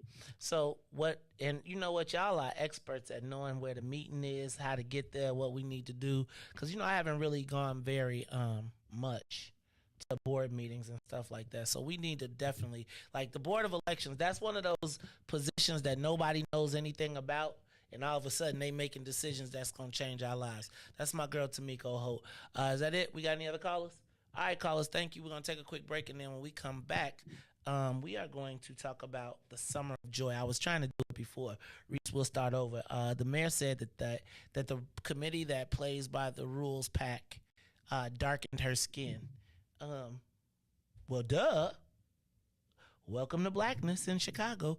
It's the Maze Jackson Show. We'll be back after these messages. The Maze Jackson Show will be back after this break. Maze Jackson. Tune in to the Maze Jackson Show every day, Monday through Friday from 6 to 9 a.m., where you can catch us on YouTube, Twitter, Twitch, and Facebook Live. Plus, from 6:30 to 8, you can get us on WBGX 1570 a.m. That's right, it's the Maze Jackson Show, where every single day we ask the question, what's in it for the black people? And if you don't like it, you can still tell them, Maze said. We out of here. Peace. This is Monster Jam! The official Monster Truck Series. Witness the world's best drivers competing in your favorite Monster Jam trucks.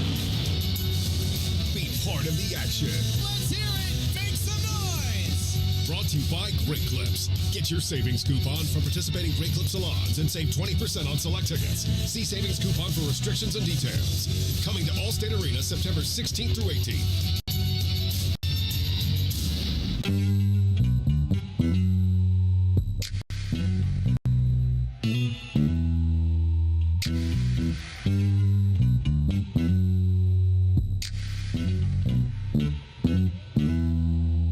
You ever blame yourself for some shit you didn't do? Carry the weight for love, kept it moving, ain't never look back. 'Cause I see the bigger picture of being a victim. No, things get hard, you gotta be strong. I've been right there with you. So live your whole truth and be your whole you. Yeah, they can talk behind your back, but they can't hold you. I don't keep my drama or my feelings in a bottle. Take a shot, no drama, just want you to know what I know. It don't last forever, promise it gets better. You've been through the biggest storm, but you can change the weather. Been under pressure, you know my name. Whenever the heat comes, I put out the flame. It made me a diamond. It made me a diamond. It made me a diamond. You know my name. Sparkle pushing on the gas. Hey, I've been moving in the fast lane. Don't be looking in the past, 'cause when you're looking, you get past. Don't get it twisted, I ain't forget. You know I've been through a whole bunch of shit, 'cause I put a line on that song 'cause I'm thick. Can't nobody question I'm legit. I've been on the move, move, move, move. Move, make it do what it do, do, do, do, do, do, do. Ain't got nothing to prove, prove, prove. Redefining the cool, cool, cool, hey. I don't keep my drama or my feelings in a bottle. Take a shot, no drama, just want you to know what I know. It don't last forever, promise it gets better. You've been through the biggest storm, but you can change the weather. Been under pressure, you know my name. Whenever the heat comes, I put out the flame. It made me a diamond. It made me a diamond. It made me a diamond. You know my name. Sparkle, sparkle. Sparkle, sparkle. Sparkle, sparkle. Hey, sparkle, sparkle. You are listening to the Maze Jackson Show. I'm your host, Maze Jackson. Got my man, DJ Riis the Ruler. Sparkle, sparkle. Yeah, she killed this song. Sparkle, sparkle. Doom, doom, doom. Sparkle, sparkle. DNA says she gonna come on the show. Cause you know we blew up the other song. They YouTube be blowing up off us.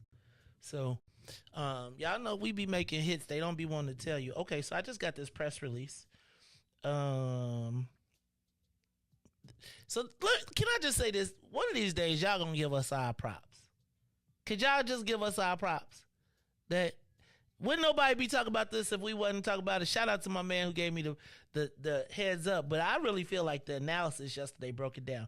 Media advisory. Wilson says closing Chicago polling places hurts democracy and accuses board of using Jim Crow South voter suppression tactics. Who? Humanitarian businessman and mayoral candidate Dr. Willie Wilson, attorney Andy Finko, and community leaders. What? Dr. Wilson will hold a press conference in front of the Board of Elections to condemn their actions to close 40% of polling stations in Chicago. When? Wednesday, August 24th. That's today at 9 a.m. Where? At 69 West Washington. Why? Because closing polling places hurts democracy and confuses voters.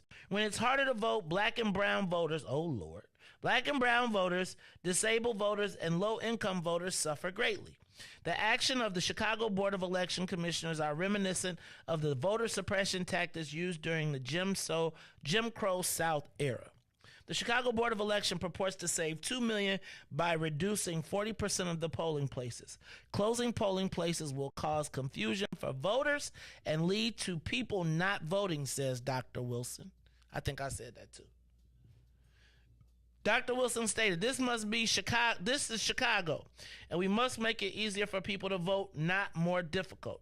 The Board of Elections actions must be reversed. If they do not do it, I will file a lawsuit to protect the right of the people to vote free of voter suppression tactics. This is about voter accessibility. Reducing access to the polls effectively reduces access to democracy for voters of color, voters with disabilities, and low-income voters. You know what he's doing, right? He building a coalition. So it ain't just black people, but it's really us I'm worried about. The primary election in June had a historically low turnout, intentionally, and now, can I tell y'all about my whole suspect about the intentionally low turnout in June when they didn't want no black people to really show up? Do y'all really want me to tell you what the real story is there? And who was complicit? Because who didn't, Riis, they thought your boy was running. And if your boy was running, who didn't they want? Black people saying, ooh. The June had a historically low 21% turnout. Only 1 in 5 registered voters came out to vote. I urge the Chicago Board of Election Commissioners to expand access to voting and not go the way of Jim Crow South. Like, ayo. It seemed like they got they got yesterday's show on the press conference. Today at 9 o'clock, Chicago Board of Elections. Dr. Willie Wilson is seizing the moment. Can I tell you something, though? I know y'all going to be mad at me, but I feel like every black candidate should be on this. Right? Like, I think even as the mayor, and I know she cannot reduce herself to be associated with Willie Wilson, but I think the Chicago Board of Election Commissioners are people that she appoints, right? And if they are people that she appoints, Riis, my question then becomes, what is the mayor who is trying to get to the barbecue saying about these voter suppression tactics? Am I crazy for this? Right? So this is the Chicago Board of Elections. So Senator Hendon was very adamant about making sure that I was clear that Karen Yarbrough was not responsible for this. Right? She had the 10% she does county. So the county clerk does everything but the city of Chicago. City of Chicago has its own Board of Election Commissioners.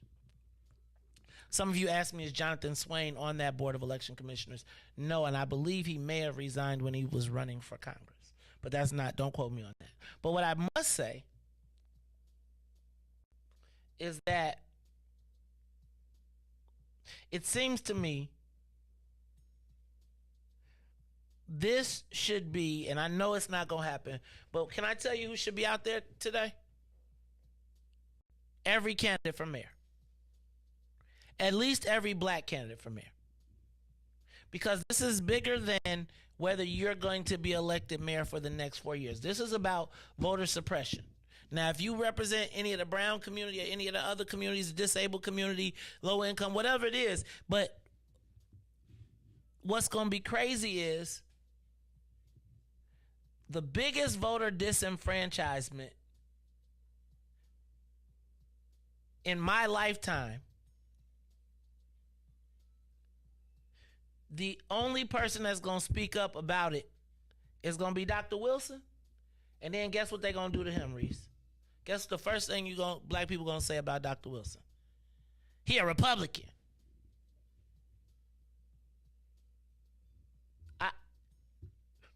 Okay, let me ask this. And can y'all help me out? Am I crazy in my assessment that if they are closing 1,200 polling places, that is voter suppression? And if I am not crazy, why is no one talking about this? Why is this not an issue? Why is the Cook County Democratic Party allowing this to happen? If your job is to turn out Democratic votes, don't you want to have more access to the ballot than less? Riis, where is everybody? Like, why isn't Joe Biden flying here talking about we cannot depress the vote, right? Let this be something about some undocumented.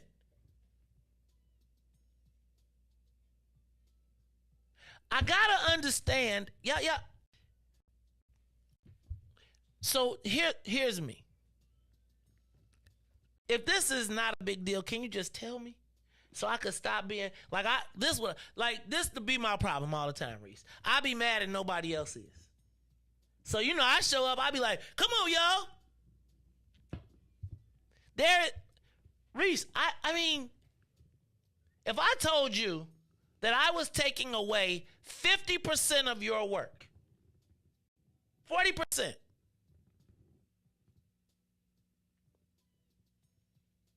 That I said that we gonna take out, could you imagine, here goes one for you.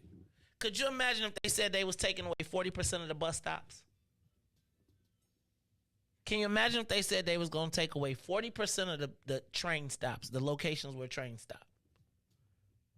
What does that mean that means, just for tickles and giggles, that means you get on the train downtown and you don't stop till you get off at 87. The first stop is 87. Think about that. And then they say, figure your way back to, now get back to 53rd. Oh, and by the way, the green line? Oh, nah, dog. And the red, what's the one that go out west? The red line? Red line. The green. Okay, green line out west. And the blue. Okay, so here you go. Green and blue. You can get on at Roosevelt or wherever the hell you get on at. And the first stop is Kedzie. So you got to pass Morgan, Ashland,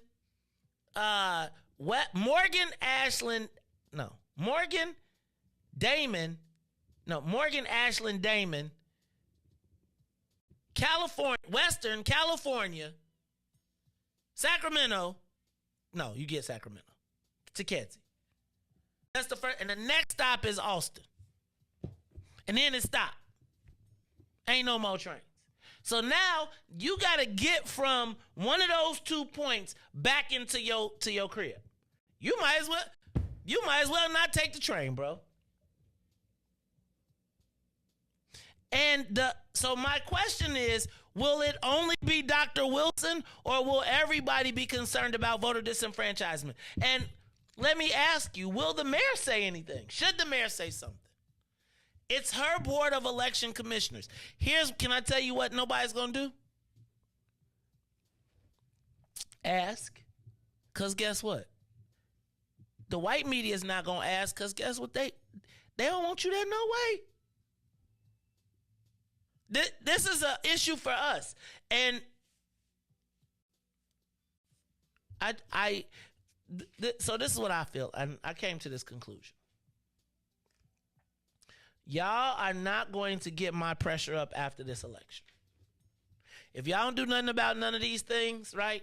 If nobody say nothing, because when I see this thing about J.B. Pritzker jumping in this and telling Darren Bailey he need to take down the ad, Reese, can you please make sure you get the J.B. clip for me too, please?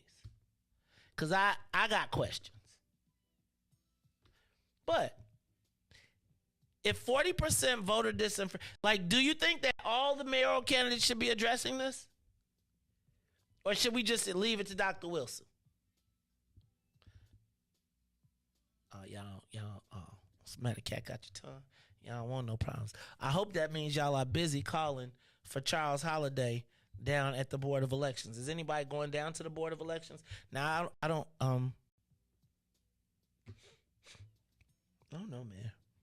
Reese, y'all be getting me worked up and then don't nobody care. And then I be around here mad and y'all be having the summer of joy. All right, so look. I'm about to, I want to go back to what I was going to talk about. Anybody on the line? They done? All right, so I want to know, is the mayor welcome at the picnic, at the cookout? And if so, does she at least owe us an apology before she comes? Reese, I don't know if you saw the headlines, and I'm going to play the ad because I want you to see the mayor. Now, this is an ad against J.B. Pritzker, but they got the mayor featured all in it in the Summer of Joy commercial. I'm gonna let the ad play, and then once the ad plays, I want to read what the mayor said. I also want to say thank you to everybody from WBGX 1570 who's been tuned in to us. You want to continue the conversation, join us on Facebook, YouTube, Twitter, or Twitch. That's right. Join us on Facebook, Twitter, or Twitch. I'm going to do this. I'm going to take a quick break, and then when we come back, we are going to talk about the PAC, the committee that plays by the rule PAC, and their ad, The Summer of Joy, in which Mayor Lori Lightfoot says that the ad blackened her, made her darker. And she said, guess what? You don't have to darken me up. I'm black and I'm proud to be black. I was like, black pride. See how they did that? She slid that in there. But I want to talk about this whole thing because if we're going to let the mayor back, first of all, if we're going to let the mayor come to the cookout, first, can she come to the cookout? And if she does come to the cookout, I got questions. Does she owe Black Chicago an apology? Does she owe Black Chicago an apology? Some of you might say no, but I got some greatest hits for you. I'm going to just take us back to the summer of 2020 when some things were happening. Reese got some. Then I want to talk about J.B. Pritzker calling for the ad to be taken down. And I want to talk about Dan Proft and his ability to say whatever he want to say, politically correct or not, because he got that bag. It's the Mace Jackson Show. We'll be back after these messages, but stay tuned. Come on back. Join us on Facebook, YouTube, Twitter, Twitch. Thanks to everybody on WBGX. We are going to be talking about Mayor Lori Lightfoot. They put her in blackface. We'll talk about it when we come back. The Mace Jackson Show will be back after this break. Mace Jackson. Caller, you on the Mace Jackson Show? What's up? Hi, this is Katie. How are you? Hey! Okay, hold on. I'm going to make an official nomination right now that we make Katie the new president of the phone club. Reese, can I get a second from you, man? Second. All right, it's been moved and properly seconded. Everybody tuned in on Facebook, YouTube, Twitter, or Twitch. If you vote that Katie should be the new president of the phone club, please signify by saying aye. The ayes have it. Congratulations, you are now the new president of the phone club. Katie from Ashburn. We did it. You're going to be the next president. How you doing, boss lady? Fine. Thank you. I accept that nomination. Thank you. All right. You got drafted. Maze Jackson. It's the Maze Jackson Show, where every single day we ask the question, what's in it for the black people? And if you don't like it, you can still tell them. Maze said, we out of here. Peace.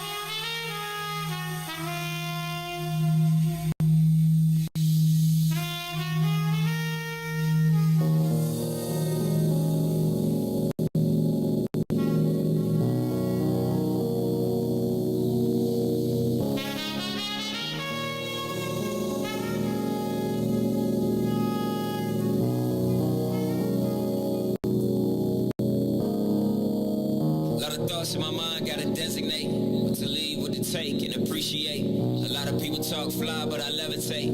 Rise above with the love when I meditate. When I meditate.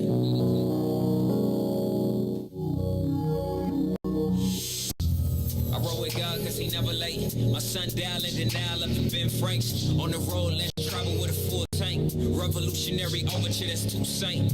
That's too saint.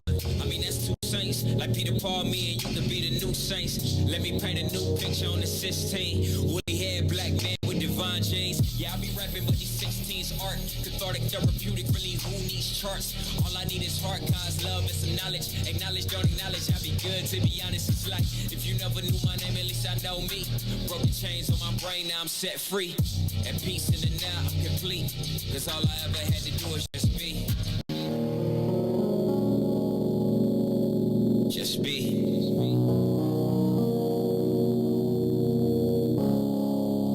Lot of thoughts in my mind, gotta designate what to leave, what to take, and appreciate. A lot of people talk fly, but I levitate. Rise above with the love when I meditate.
To the Maze Jackson Show.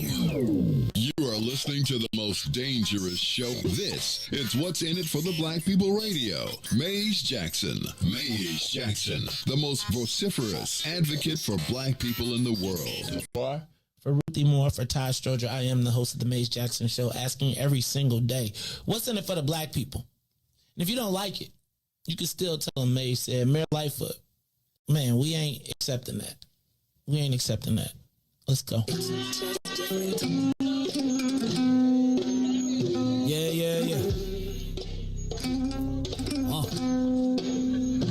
Let's get down to business and go ahead and address the facts, man. Lightfoot seems more lesbian than black. Rahm Emanuel's another case. He was just as tired.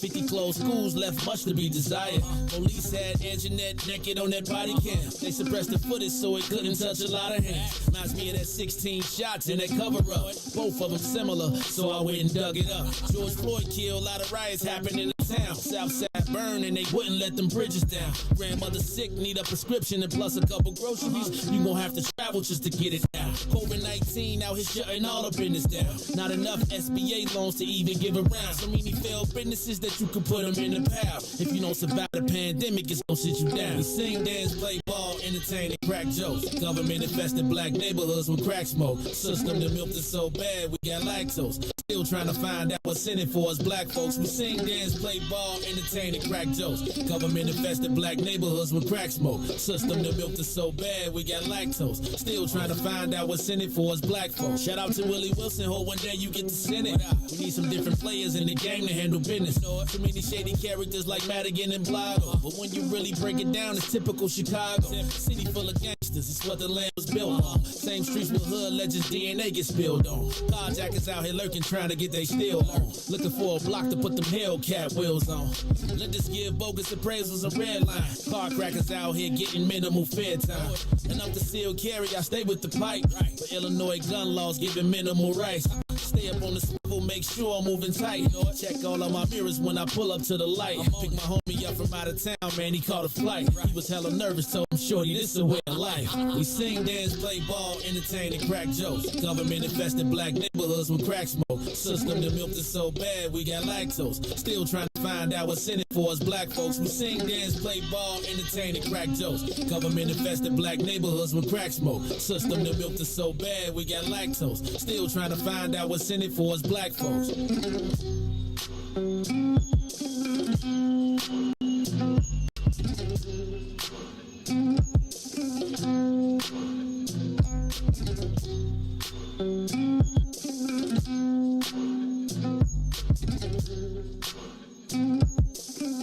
Wake up, Chicago! Wake up, world. This is the Maze Jackson Show. And what I would like to do is talk about the latest. Let me back up. So I feel like if it wasn't Mayor Lightfoot, the title of this would have been The Ninjaization of Mayor Lori Lightfoot. But I feel like Riis. Hold on. I feel like Riis. I have to be careful how I tell this story. Only because this is one of those stories that can get you some letters. And I don't want any letters, but I do think it's important that we talk about this. So a little bit earlier, I showed you an ad. Riis, turn up the volume on the Ruthie mic, and I'm going to play the ad one more time because we kind of got lost in the conversation. But I'm going to start with this ad. This is an ad run by the Committee for People Who Play by the Rules PAC. All right? And this is an anti-J.B. Pritzker campaign. Pay attention to the picture of the mayor and how she looks. Ready, Riis? Here we go. Ooh, my bad. Oh, I done did it again. Here we go. Start. It will be the summer of joy in Chicago. Do it one more time. It will be the summer of joy in Chicago. Thanks to Governor Pritzker, the lawlessness of Chicago will soon be the law statewide. That bill goes into effect. Our hands will be tied. All their bonds will be extinguished on January 1st. We are going to have violent criminals out on the street. That's why 100 of Illinois' 102 state's attorneys oppose Pritzker's mandatory release of violent criminals. Stop Chicago violence from coming to your town. Vote no on Pritzker. It will be So Riis, first of all, let's start with the fact that the brakes are off on black women being protected or being part of a protected class. I want to start with that. I think that we have gotten to a point, and perhaps I could have been part of this in the Mayor Lori Lightfoot piece, although I'm not going to even make excuses. Mayor Lightfoot, I'll tell you that one of the most poignant moments that I recall around Mayor Lori Lightfoot was during the taping of City So Real, which was the Netflix special, the Hulu special that we did, that was a Sundance Award-winning film regarding the mayoral election and then the subsequent riots. And one of the things that jumped out to me was in one of the previews where the mayor said that I am the first openly gay, lesbian, something. But in her description of herself, she never described herself as black. And that really screamed out to me because I felt like we were celebrating her potential, the potential to be the first black mayor since Harold Washington, blah, blah, blah, blah, blah. But that was a non-factor for her. I would also say that my interpretation of Mayor Lightfoot was that she often played the role of a black man, of a white man. Remember when she sat down and said, after the school strike, I'm going to have a scotch, a cigar, and a big steak. And I was kind of like, when you think about her history at Mayor Brown, her job was to defend white corporations against black claims of discrimination. And so somewhere in the space, she had to be able to manage or rationalize that.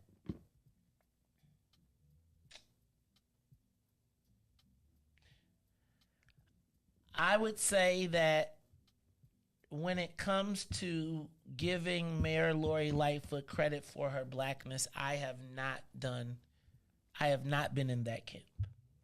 I have felt as though the mayor has not necessarily claimed black folks because I felt like she's always been accepted in other places. And I think as she has been less successful with white liberals who put her in, she has had to come closer and closer and closer to the black community. And she said that according to the story, she saw the ad in Politico and noticed that her face was darkened. Now, I gotta be honest with you. I had just been talking about this because I call it the niggerization of black people in the media.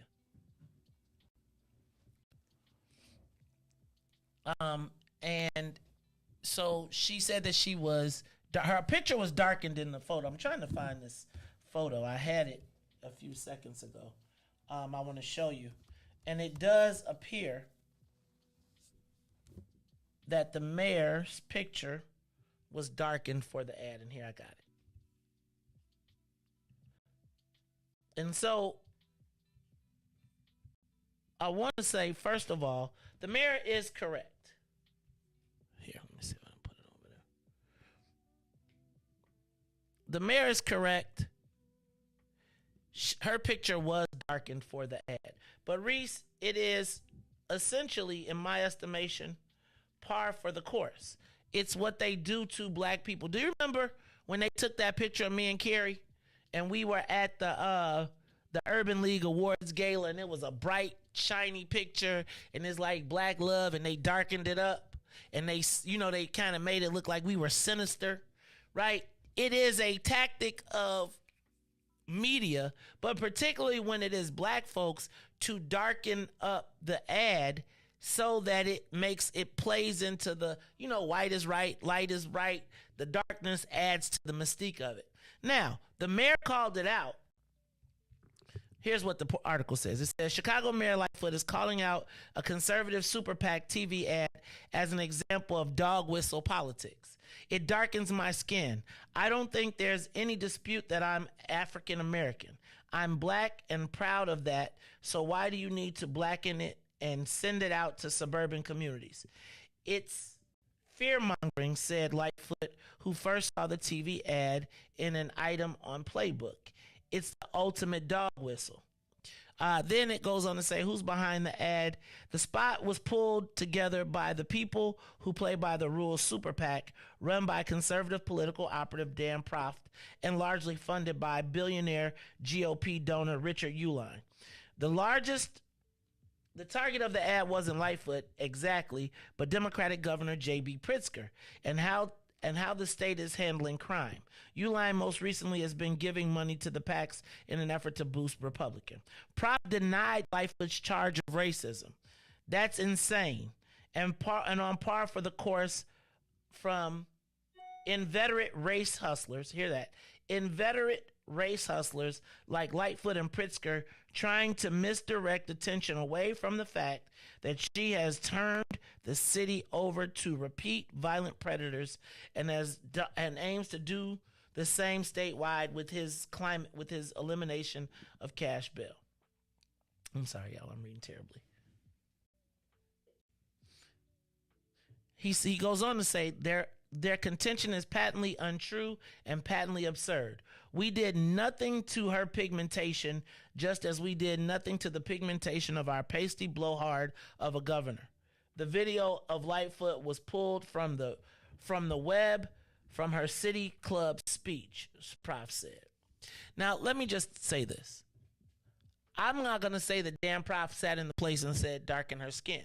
I am going to tell you that it is a known tactic of political operatives to darken up people, particularly black people. We did a whole show on the fact that, remember when I broke down the ad after we started getting the letters, and I told you how white progressives had taken a picture of us and used all of the racist tactics that they possibly could, and this was in a Democratic primary against a black woman, right? Remember when we talked about that and how the media looks and tries to portray black people in the worst image? Well, Mayor Lightfoot, welcome to the club. Here's the challenge, though. The challenge is she's kind of complaining about an issue that her team executed, right? So this goes to my point of you cannot allow white folks to get away with niggerizing other black people, because when you do it, you then give them the green light to do it to you. So do I believe that Dan Proft went in and said, make the ad dark? No, I don't. I believe that as soon as they got the picture, the instinct of the ad company is, okay, we got a black person, regardless of what black people feel about her, because she's, to us and to her, she's special, but to them, guess what, fam? Still OJ. Now, the irony of this situation, though, is the fact that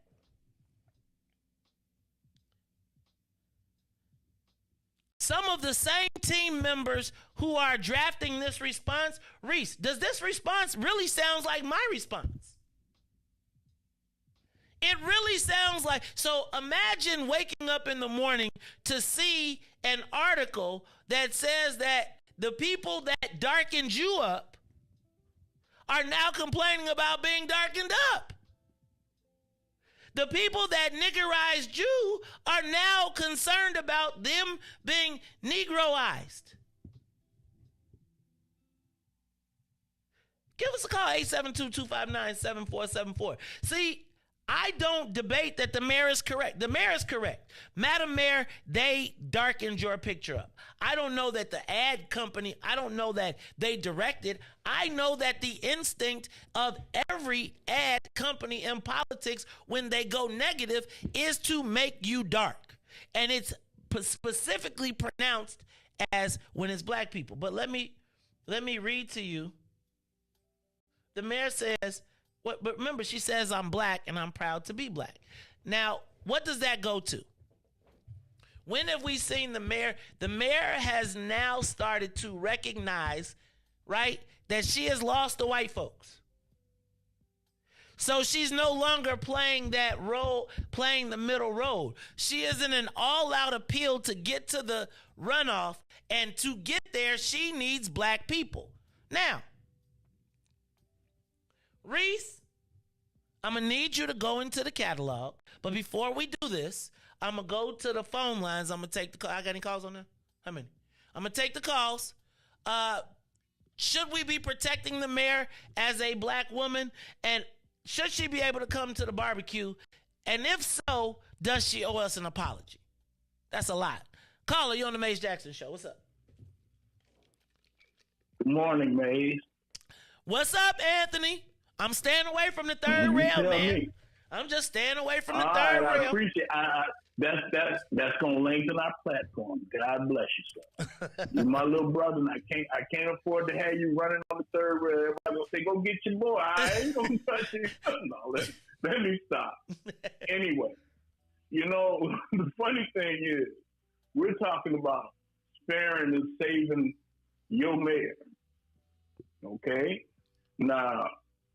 Yeah, she come to the picnic. We get to throw on the grill at some of them pork chops and whatnot, the pig shit. Well, let me stop. I'm going in too hard, Anyway, everything she's done to the black community, that we can't just, dismiss that. You know what I'm saying? Because a lot of when we voted for her, and I voted for her when in the runoff. When we voted for her, we were hoping that the black community could finally get some of the solutions to the problems that we're having. She didn't address them. What she did was come up with these cameras, these speed cameras and whatnot. And it's not so much the cameras, it's the location of the cameras, and it's that anything over 6 miles an hour. Do you know how many people can't keep their car under 30, 35 miles an hour? And I mean, sometimes say that the people vote on one issue. That's the issue that needs to hang her. Okay. Now, I'm one of the people that think about things. Okay. Now we've had us a black mayor, we've had a second black mayor, and all that. And actually, it was a waste of our vote time and energy because she has done nothing for us. Who knows when the next mayor, who won't be black, because you got 17 black folks running for one seat, and they're going to offset each other, which is, like I told you in the beginning, it's going to water down our vote. I'm not going to say there's no need to vote because you still have to vote for your council rep and stuff like that. But trust me, it's going to be a Latinx person who we've already discussed who probably end up winning the election, or it's going to be one of them white boys. Okay? And other than that, man, hey, this is what we get. This is what we get because we wasted an opportunity to better our community, okay, by voting for this, making bad choices.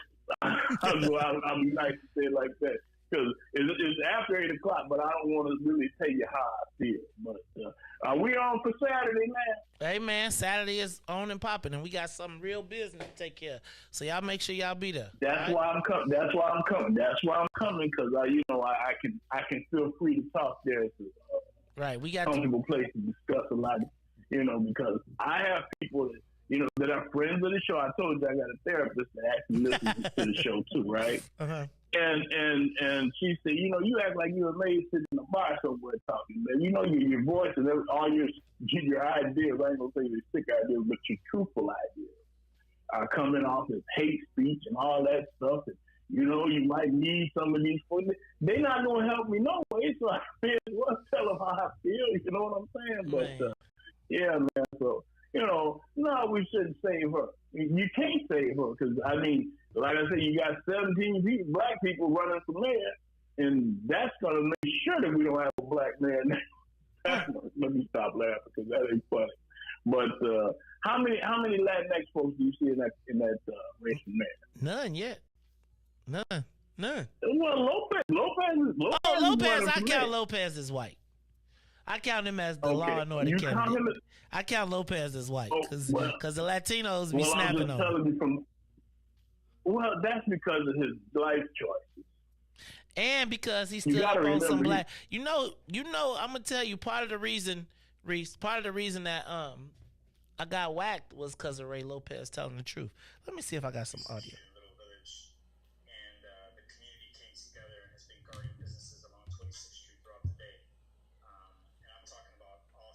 Turn this volume up on this mic. Hold on. Little village. I just want to remind you. The community came together and has been guarding businesses along 26th Street throughout the day. And I'm talking about Austin. Oh, that's when the city stopped me from. Oh, the city blocked all the recordings. Let me see if I can remind you all, though. Little village. And the community came together and has been guarding businesses along 26th Street throughout the day. And I'm talking about Austin. Right, they stopped that. Let me see if I can get you some more. Here, let me give you some more of this. Y'all remember? I need for y'all to remember what was happening during this time. All right? Because y'all, y'all got short memories. Hispanics. But the sense in Little Village was that those who were targeting that community for looting were mostly African American. So even innocent African Americans were attacked. What's your sense of what happened? I think it's somewhat as to what you described. We do not condone any criminal activity, be it by Latinx members or African Americans. If individuals have a right to protect their goods and protect their property, and looting under any sense is not proper. So I have no qualms with those who were attempting to protect their property. The challenge came in when we found that there were innocent women being pulled out of their cars with children. That is wrong. And just as we said that looting is incorrect, our partners in the Latino community are saying the same thing about some of the actions that occurred. And we're going to be standing together on this because both acts are wrong. And then I want to remind you what was happening. I don't blame those restaurant owners and the shop owners there for not wanting to be looted. And there was actually very little looting in Little Village compared to the rest of the city. Well, a little bit more. So over the last decades, I've also been working on these violence prevention programs like Ceasefire, youth mentorship programs that I think really, really work. And that's my life's work. And that's what we've been concentrated on here, particularly with the violence that's been occurring in our community the last couple of days. It's a fact. We have had some enormous, amazing engagement from a variety of people in our community that have kept our neighborhood safe from looting. But at that same time, we've had some really, really race-based issues that are unacceptable, that I will not stand for, that no one in our community will stand for. And by the way, Mike, that's changing already. We've seen our outreach workers go out there, and they have changed the situation in the last 48 hours. The fact is that what you mean. So maybe for viewers who aren't familiar with what happened, you saw with your own eyes, what many others saw, which was that innocent African American women with children in some cases were attacked by some of the young Mexican American men in your neighborhood, and there were some injuries that you saw. Huh? Listen. So I'm okay if y'all say it's all good, right? But can we at least get an apology? Like, I want y'all to recall that when we talked about this and the first time that this was brought up, and I'm trying to find the clip.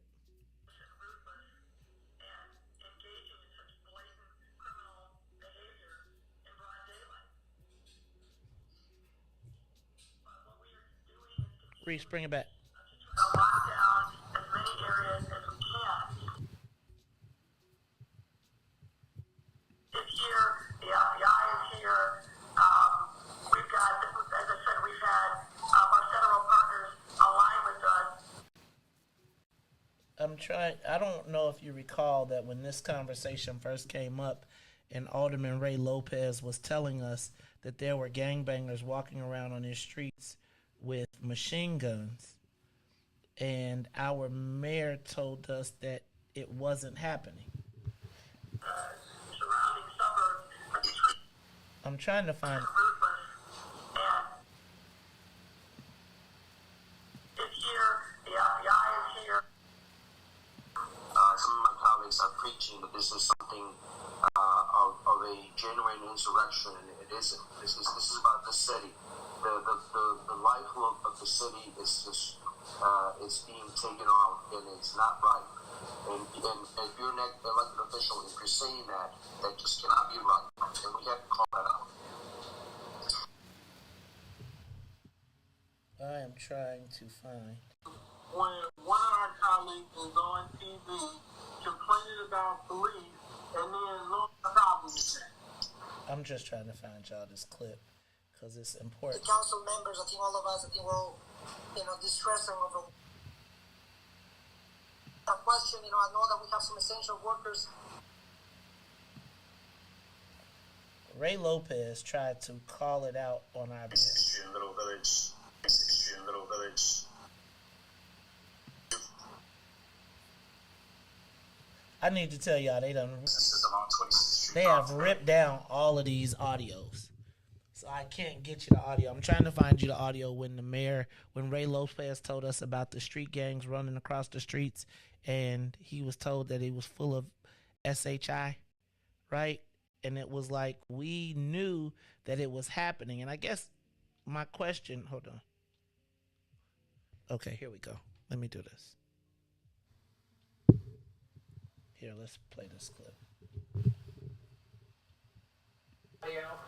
I'm delighted to be joined by Raymond Lopez, alderman of Chicago's 15th Ward. We spent some time in the 15th Ward.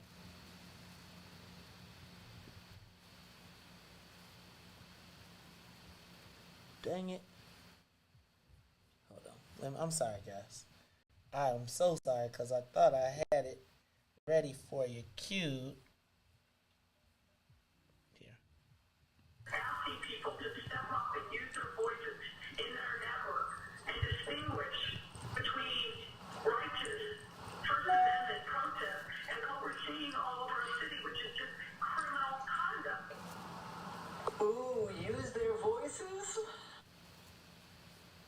Now, Fox took it and ran. People for not social distancing and hanging out and doing picnics. Hold on. I'm delighted to be joined by Raymond Lopez, alderman of Chicago's 15th Ward. We spent some time in the 15th Ward last fall.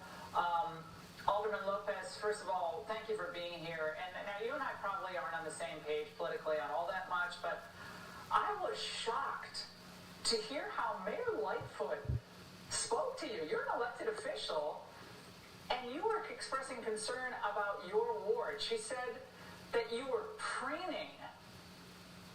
Your response? Yes, unfortunately. Guys, we knew that black... Serious the concerns that we had seen in the neighborhoods, and it was not only falling on deaf ears, it was outright dismissed. To walk through some of the shocking violence that Chicago has seen since George Floyd's death on May 25th. Right now we have a lot of people. All right, I gotta stop. I'm trying to find the full. Do y'all recall when Ray Lopez talked about he had people with machine guns walking through his neighborhoods, and he was told that he was full of crap? And it was our people that were calling. So, Riis, I want you to do me another one. I want you to pull up my and Jeanette real quick. You got it in there? Find it, pull it up. I want you to play it real quick, and then I'm going to go to the phones. Because what I want to do is, I feel like the mayor had one of those call to... Turn it up. Turn it up. Found that the officer responsible for killing Breonna Taylor. Rulings like this one set us back and come as yet another challenge to the hard work and progress we've already made. It means we fight even harder against the systems of inequality and injustice designed to keep too many of us down. We will and we must continue to say her name. We will and we must continue to demand justice. And we will and we must do everything in our power to prevent any more names from being added to this roll. like George Floyd, or closer to home, Rekia Boyd, and Laquan McDonald, and Seems like it's many convenient. others. I want you to know that I support you and will do everything in my power to protect you. Regarding the CBS 2 story last night about the raid on the social worker's home, why did your administration go to court to try and prevent the body camera video from being broadcast? And why is your administration asking a federal judge to punish Miss Young for sharing video of her own home being raided? And I watched that video.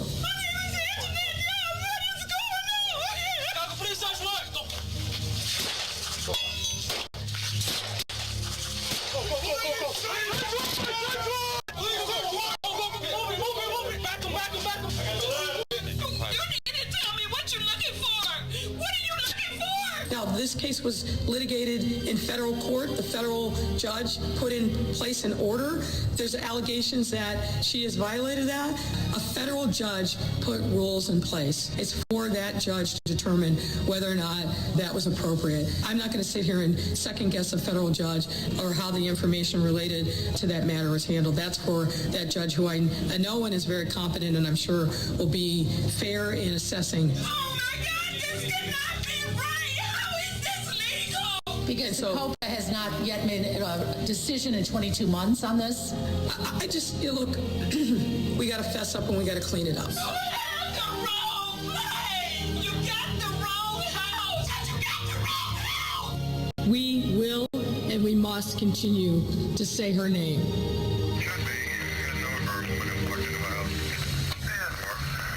Riis, give me some audio. I'm back on my mic. I don't know if anybody remembers this one.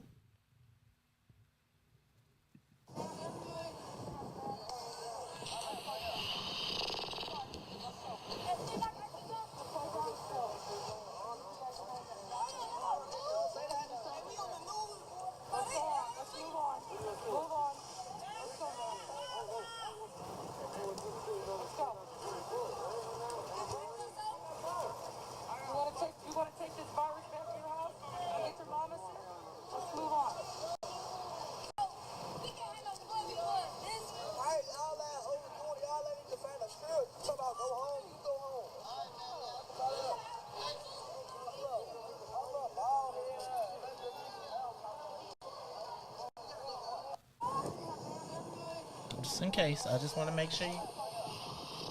This was the beginning. This was when we weren't needed.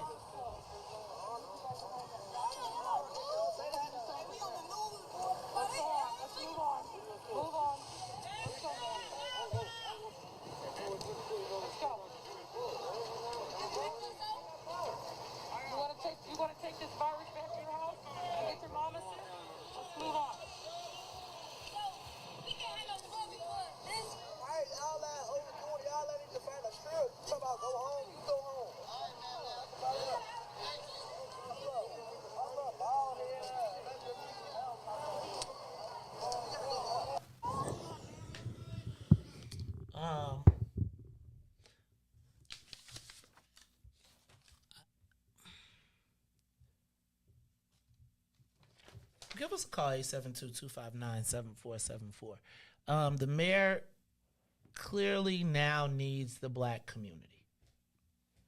And I'm not going to say she can't. There's some things I think about. I also haven't forgotten that when it was time to come out of the pandemic relief, she named George Bush's former chief of staff. Look, give us a call, 872-259-7474. Can the mayor come to the barbecue? And if she does she owe us an apology first? I got a list of things I got some questions about. I'm going to take your call when we come back. Give us a call, though, 872-259-7474. Can the mayor come to the barbecue? And if so, does she owe us an apology first? We'll be back after these messages. The Maze Jackson Show will be back after this break. Maze Jackson. Tune into the Maze Jackson Show every day, Monday through Friday from 6 to 9 a.m., where you can catch us on YouTube, Twitter, Twitch, and Facebook Live. Plus, from 6:30 to 8, you can get us on WBGX 1570 a.m. That's right, it's the Maze Jackson Show, where every single day we ask the question, what's in it for the black people? And if you don't like it, you can still tell them, Maze said. We out of here. Peace. Peace. This is Monster Jam, the official Monster Truck Series. Witness the world's best drivers competing in your favorite Monster Jam trucks. Be part of the action. Let's hear it. Make some noise. Brought to you by Great Clips. Get your savings coupon from participating Great Clip salons and save 20% on select tickets. See savings coupon for restrictions and details. Coming to Allstate Arena September 16th through 18th. And now, traffic and weather.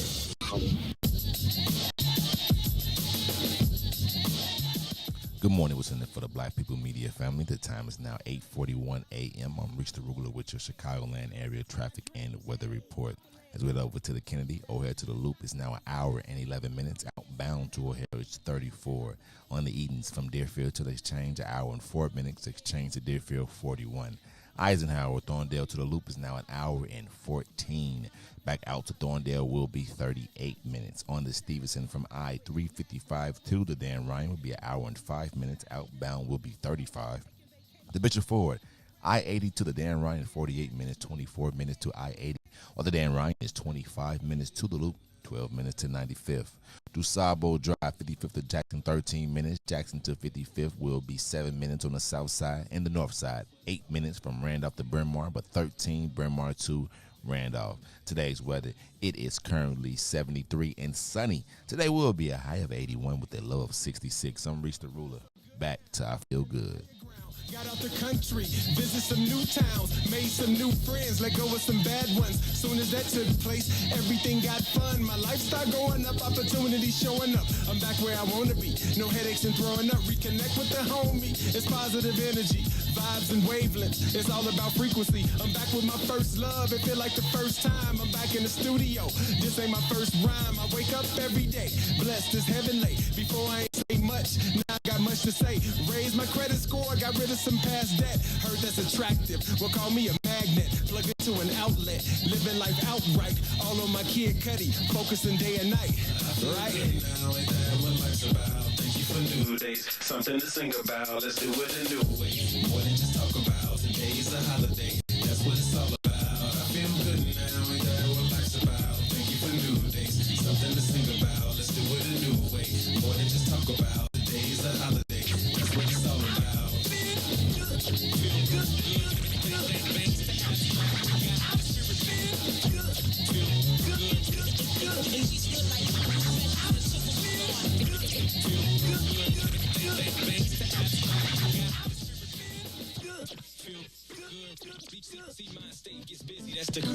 You are listening to the Maze Jackson Show. I'm your host, Maze Jackson. I got my clip that I'm looking for. Riis, come on with it. I'm going to play this, and then I'm going to take your calls. The mayor got OJ. And I think what has happened is when she first started, she was the champion of white progressive liberals. Over the course of time, she has lost that and is now being treated by many people the way regular black people are treated. And she's like, well, of course. Now, I have a long list of things that made me say I'm not exactly sure. Not lost on me is the day that she has this conversation. Yesterday is the same day, Riis, that the mayor's board of elections announced that they were cutting 40% of our precincts.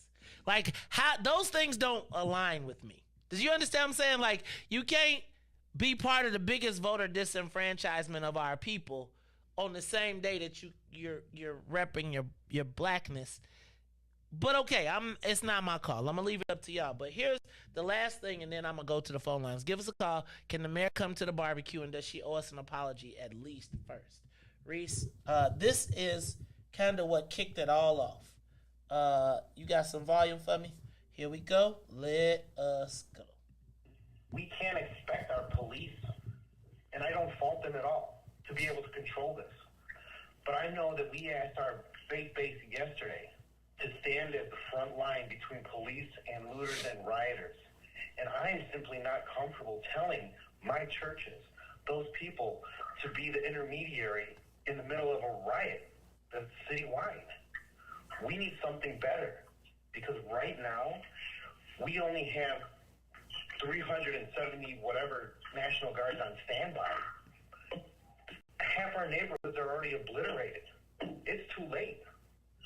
We have to come up with a better plan, because my fear is once they're done looting and rioting and whatever's going to happen tonight, God help us. What happens when they start going after residents, going into the neighborhood? Which happened. Once they start trying to break down people's doors so they think they got something, or, we know that people are here to antagonize and incite, and you've got them all pumped today, they're not going to go to bed at 8 o'clock. They're going to turn their focus in the neighborhoods. I've got gangbangers with AK-47s walking around right now, just waiting to settle some scores. What are we going to do, and what do we tell our residents other than good faith people stand up? It's not going to be enough. Thank you, Alderman. Next question. No, I want an answer. You commented on everybody. I want an answer. It's not something you ignore. This is a question that I have. I think you're 100% full of shit, is what I think. If you think no offense, fuck you then. Who are you to tell me I'm full of shit? And if you think we were not ready and we stood by and let the neighborhood go up, there's nothing intelligent that I can say to you. Well, maybe you should come out and see what's going on. One of the stupidest things I have ever heard. I understand you want supreme. I understand that you think that you... Mayor, you need to check your fucking attitude. That's what you need to do. Right now, no. You need to check your attitude.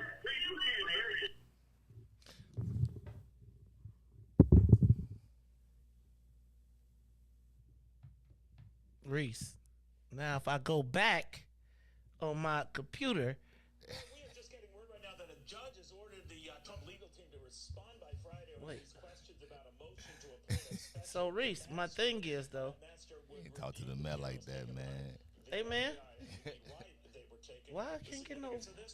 You cannot talk to the mayor like that, man. Riis, she told him that he was FOS, though. He was like, Riis, and then do you recall that I showed you the video of them saying that it was happening?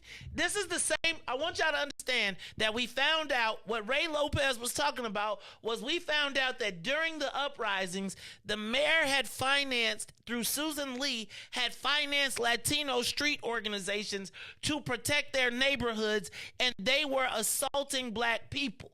Now, Mustafa got it right, because the brothers did rise up and say, oh, no, y'all ain't finna be doing. But they were literally being paid. Riis, the whole genesis, and you probably don't realize this, but the whole reason I've been going so hard about the violence prevention was because the violence prevention money was going to Latino-based organizations that were paying members of their guys from the streets to protect the neighborhoods, but wound up attacking us. And then, because our guys work for their violence prevention companies, we wound up being subservient to the people because our goons was getting their checks from them. And it took the streets to get... Look, bro. The streets literally said... Look. Don't make me show you the video when the brothers was like, y'all went against our families. And that's when we saw our young warriors actually move to the defense of their community. There are actually people who called here that said the streets, when that happened, the streets did not turn on each other. They turned outward and they literally shut it down. But imagine the city paying people who are essentially assaulting us. And when the mayor spoke on it, when Ray Lopez spoke on it because he got a mixed joint, he was told he was FOS.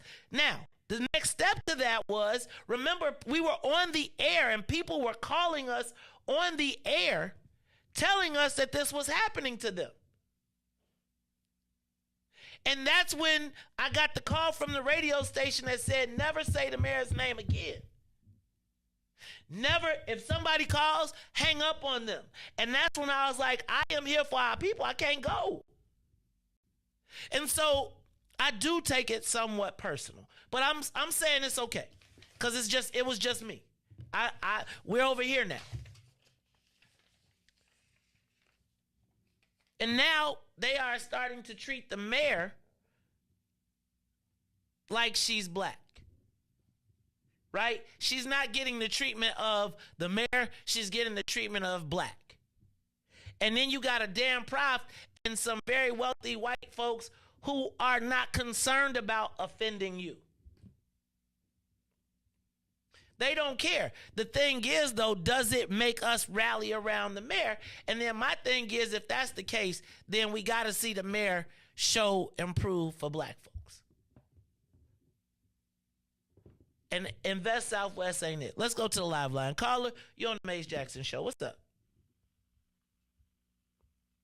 Caller? Hey, Maze, it's me again, Miko. Hey, Miko. Hey, can you hear me? I can. Hey, so when do we get into all we want is an apology business? We don't do that. We need tangibles over here. Who said all we wanted is an apology? That's not. I didn't say that. I just said at least we got to start somewhere. Black folks be like this. I'm telling you. Come on now, Miko. We know that people will be taking. Like right now, nobody black is even mentioning any of this. Like none. It's like we at ground zero, and it's like this is like the Robin Kelly thing to me, right? Where Robin Kelly, all of her time that she had an opportunity to link with us, she put her weight, root, everything in having a white progressive relationship. And then at the end, the white progressives showed her where she was.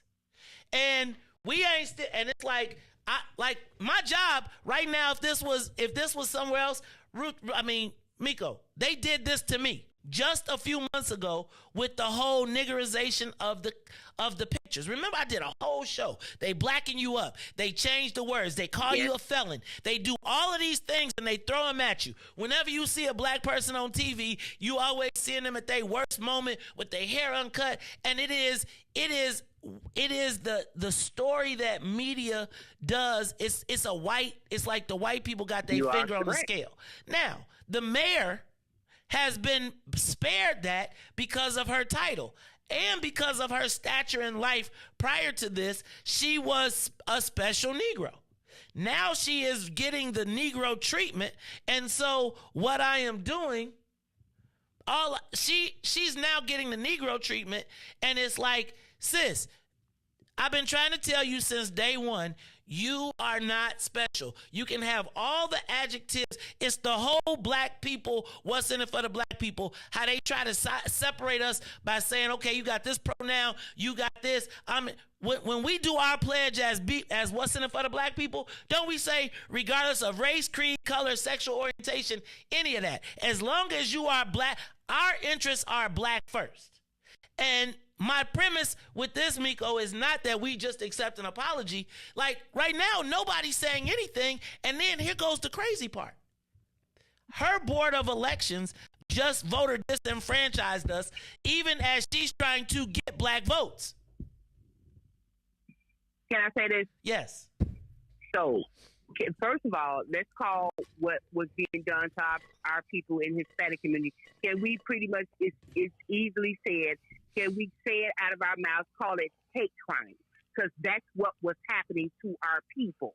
Hate crimes. They were hate crimes. We said that. No, we said that back then. Come on now. Me, you, Mark, standing in the park. I mean, think about how much time we spent on this. Right. That was 3 years ago. Yes. 4 years ago. And now we're coming back. And now the premise is with nothing, no even acknowledgement of it. With Susan Lee, with all of the crime, with $200 million going to violence prevention. Now we talking about blackness. And I'm just saying, can we at least start with something? And now Susan Lee is the same woman that came from California where the Hispanics was running black people out of their own community. And a lot of them got found guilty on the federal level of doing hate crimes on black people. Okay, so let's and then she was hired here in Chicago. That same woman, Susan Lee. Okay, so let's say this. Let's be honest about the era what's going on with everybody in this race. Might as well come to the table, Mayor Lori Lightfoot, because at the end of the day, and now that you bring up all this black ad stuff, I paid attention. They did the same thing to the richer guy, and I paid attention to a video that it was done to me, not the blackness, but they're showing us in a negative way. So with that being said, I have a problem with our ethnicity being demonized, period, within this media. Okay? So as a black woman, that being done to her, I have a problem with that. But let's be very clear to everybody that's listening. If this primary doesn't go the way it needs to go, and however it goes, and if she's still there, and the runoff with whoever the candidate is, we might as well bring her to the table and see what's going on with her. Because at the end of the day, an apology is not enough.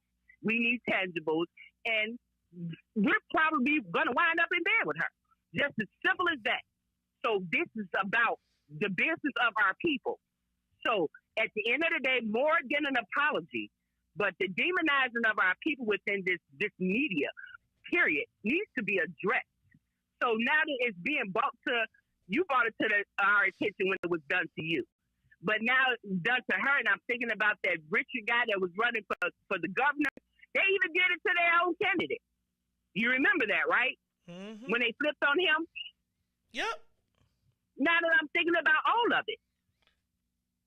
Oh no, so be for real, it's bigger, but sis, it is. What? It's the like whether you Richard Irvin, whether you are Lori Lightfoot, whether you are Mays Jackson. Guess what? Guess what the common denominator is? You're still right. But again, we allow them to be able to say, no, you're going to be the special one. You're gonna look. I'm gonna put $50 million, and you go run. No, like that. Richard Irvin, right now, with all of this going on, if he would have stayed just somewhere close to himself instead of being in the slave commercials, guess what? We'd be talking about something different. But we sat down and played. So are we? Go ahead. Are we inviting us to the barbecue or not? Y'all tell me. You know what? Y'all be inviting people to the bar. They could diss me, throw me under the roof. Y'all be like, we at the barbecue. So I'm asking y'all because I don't want not you. I don't want to be mad. See, this what happened to me. I don't listen to words. I know, but this how I be mad. Let's be very clear. She did help. She did do what she was supposed to do with that project labor agreement on the city of Chicago with the construction unions, okay? So, but I also know that at the end of the day, that you're only as good as that action that was performed. I don't hang my head like everybody else, and we need to stop that. You're only as good as that action you performed at that time. So that was only one action. You understand what I'm saying? We have other things that we need to take care of and straighten out, okay? So that's how I think. Now, with that being said, what's the play? Well, y'all be no. Look, so my job is to tell you. To my job is to ask the question. Right now, I want to know. So you voting? She come to the barbecue? That's what you said.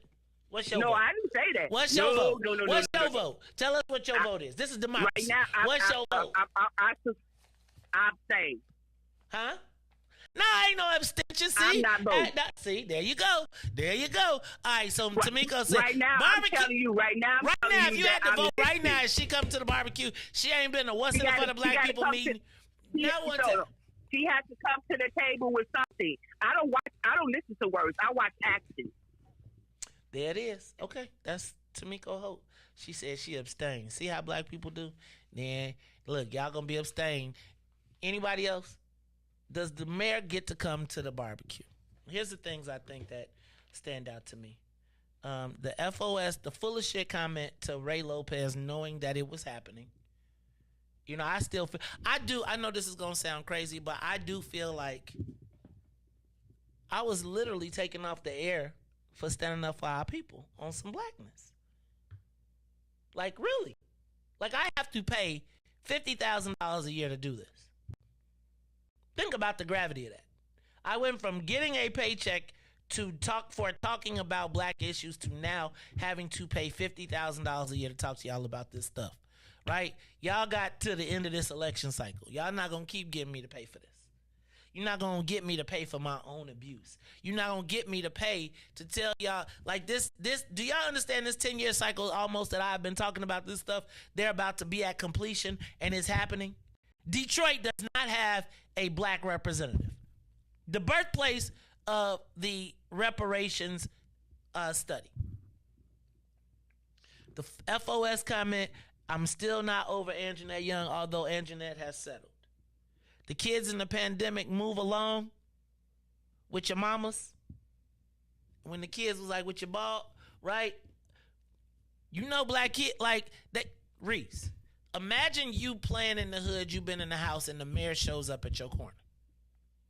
And the answer is, she tell you to go home. But I'm watching her play with the white kids with the penguins. Same time. Same time that the bridges are up.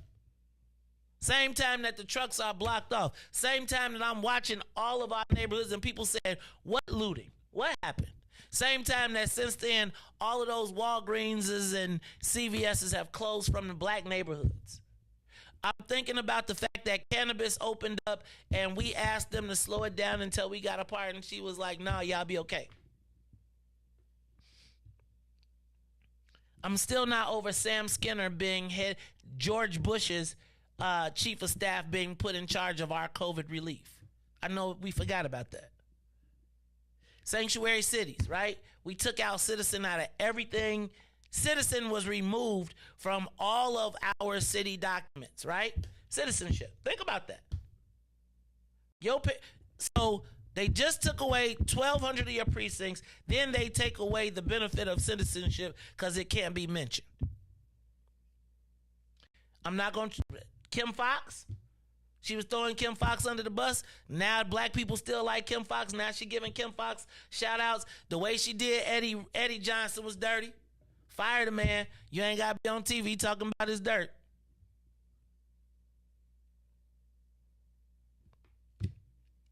I got a list.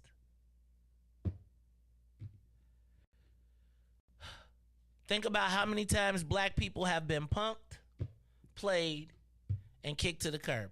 I haven't forgot about Willie Wilson endorsing her in spite of his religious beliefs. I say all this to say that if the mayor wants to come back to Black Chicago, I at least think we deserve an acknowledgement. Something. Am I crazy? Like, I really don't, I'm not anti, I don't want to be anti, but I also feel like you can't just disrespect us and then be like, it's all sweet. Or maybe we haven't been. Do you think she owes us an apology? Should she come to the barbecue? Yes, no. Riis, you invite her to the barbecue, you don't want no problems. She can come through. She can come through.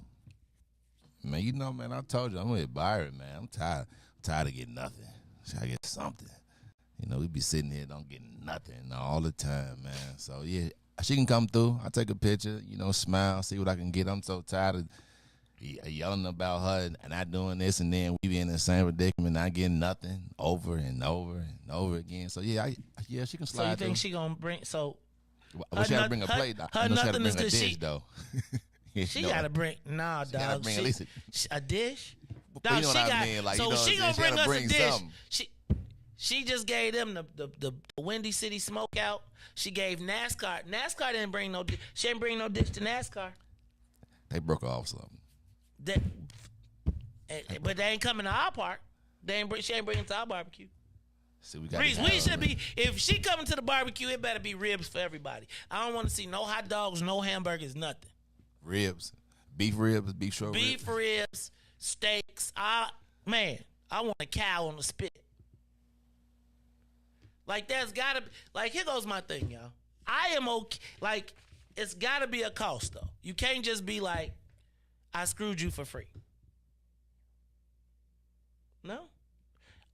Look, Riis giving them. All right, we on my page today. Anyway. Does the mayor get to come to the barbecue, and does she get to take a plate with her? Her and Amy. She can eat that. She bringing Amy. Depending on what she say when she get there. Amy, you know we gonna talk to her like, man, you know. I'm just telling y'all, this is our Amy problem, doing right? That's right, man. Like, next time. That's like I won't cheat on you again. Again. She get steak. Like, all right, she get to sit at the big table too. Dang, Riis. Y'all, we so easy. You know, like, I mean, I'm just saying, she got billions of dollars. We just gonna say, just show up. Just show up. I'm just Come and show up. trying to get beside of her with them billions of dollars, man.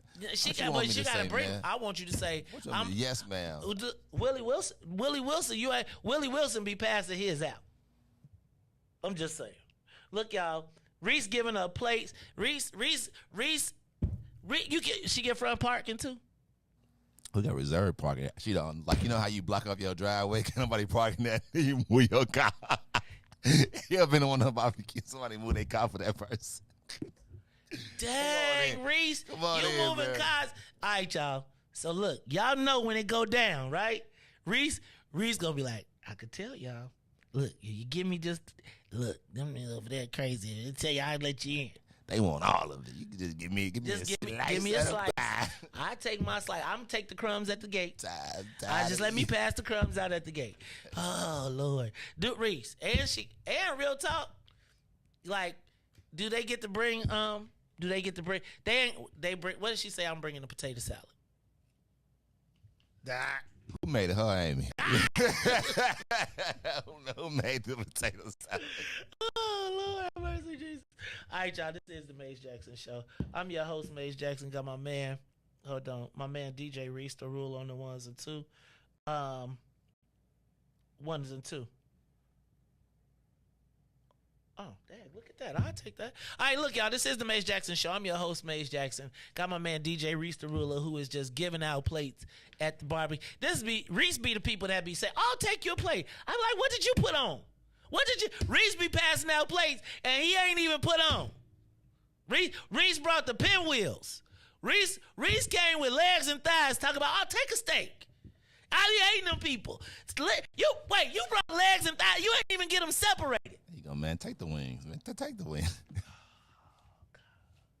Man, Riis, Riis been abused, man. It's like we're like child abuse victims. Like, we just want some attention. Like, you ain't even got to just rub us on the head. Just love me a little bit. Right? And matter of fact, some of us mistake a beating for love.